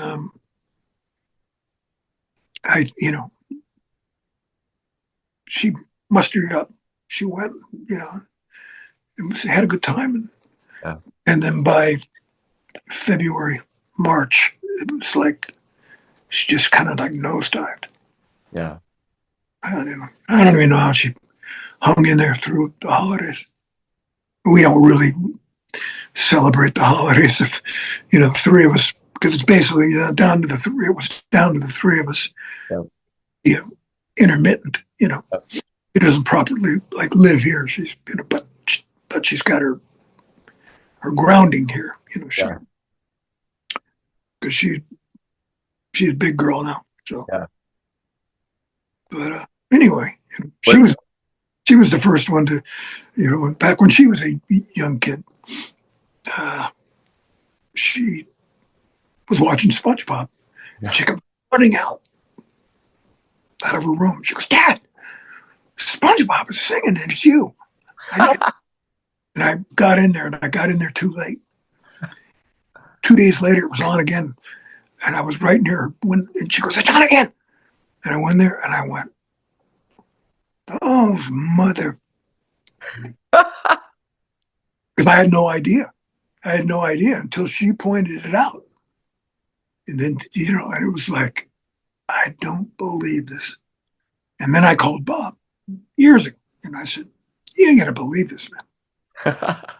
And then he's, like I said, he was a very hyper guy. Right. And he just couldn't handle it. Just at the end of the day, after going back and forth with the attorneys and all that shit, and England, who's actually Universal proper, is in London, and then the one we have here in LA is like the secondary. Right. So each one was passing the buck. Well, we don't have it. And then LA would say, "Well, we don't have it. Well, we don't have it." And it would just go on forever. It was just ridiculous. And Bob was on the phone with me every day, coming through.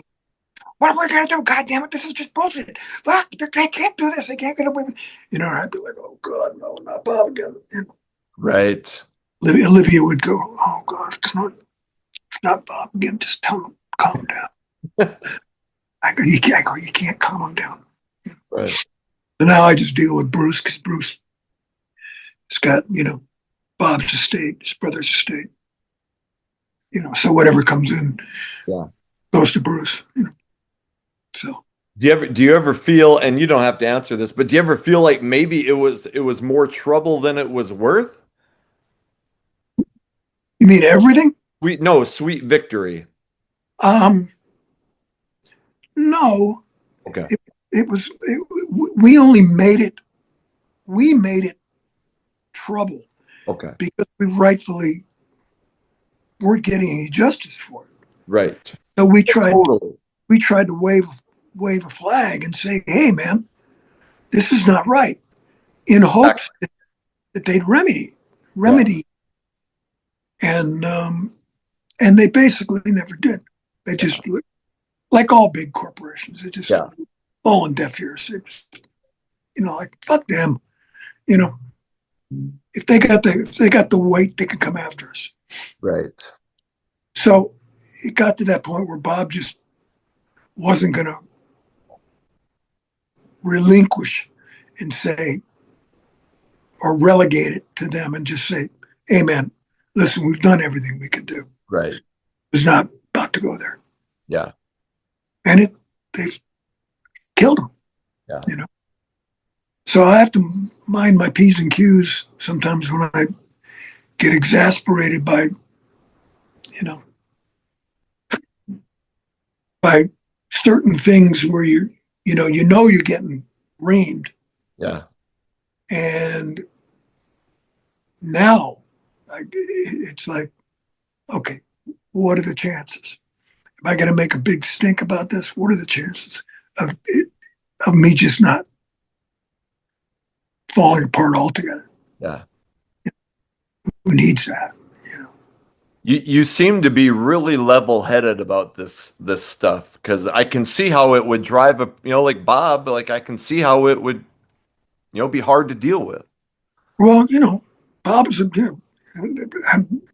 nothing, and I don't mean this derogatorily at all. Bob's he was a strong Jewish man, Yeah. and he didn't like what was going on. Sure. He did not like what was going on. I didn't like what was going on either, but I think it particularly got under his skin. Yeah. And rightfully so. Sure. Totally. Yeah. And then the stuff with Murderers Row, and we both realized what kind of a record it was, and that band, again, it was a hybrid, crazy band, Yeah. Made up of all different elements, Yeah. different 180-degree different elements, Yeah. tied in, and the way that I produced my portion of it, which was all the lyrics and all the vocals and all the melodies, was so insane. But it was meant to be. It was meant to happen in that little box of time that I was allotted to do it. Yeah. I look to it and I go, how did I do that? How did I, again, good, bad, or indifferent, how did I get it done? I've been listening to that record a lot over the last week, and I'm just like, man, It's a ball buster, man. it is. Bob friggin' ass off on it. Everybody played their asses off on it. Yeah. And they're weird, they're odd songs. They're just very different songs. They're not like anything else. They're very hybrid. Yeah. Yeah.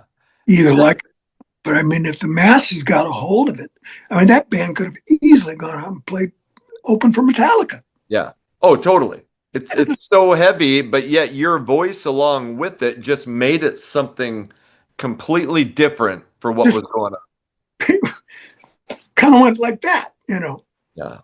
and which is good. It's fine, but it's not what you'd predict. You'd predict just a high screecher. Yeah. Right.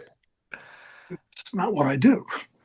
Is there any like do labels ever reach out and I don't know, but like to reissue any of that stuff? Murderer Row? No.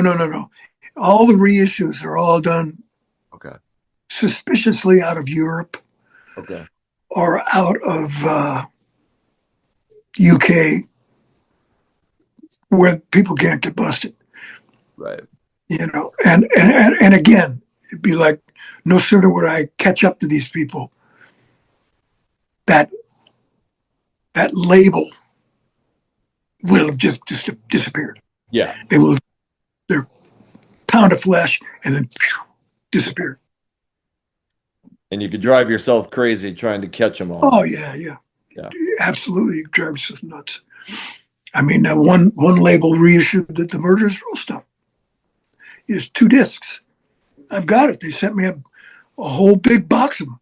Wasn't that like 2018?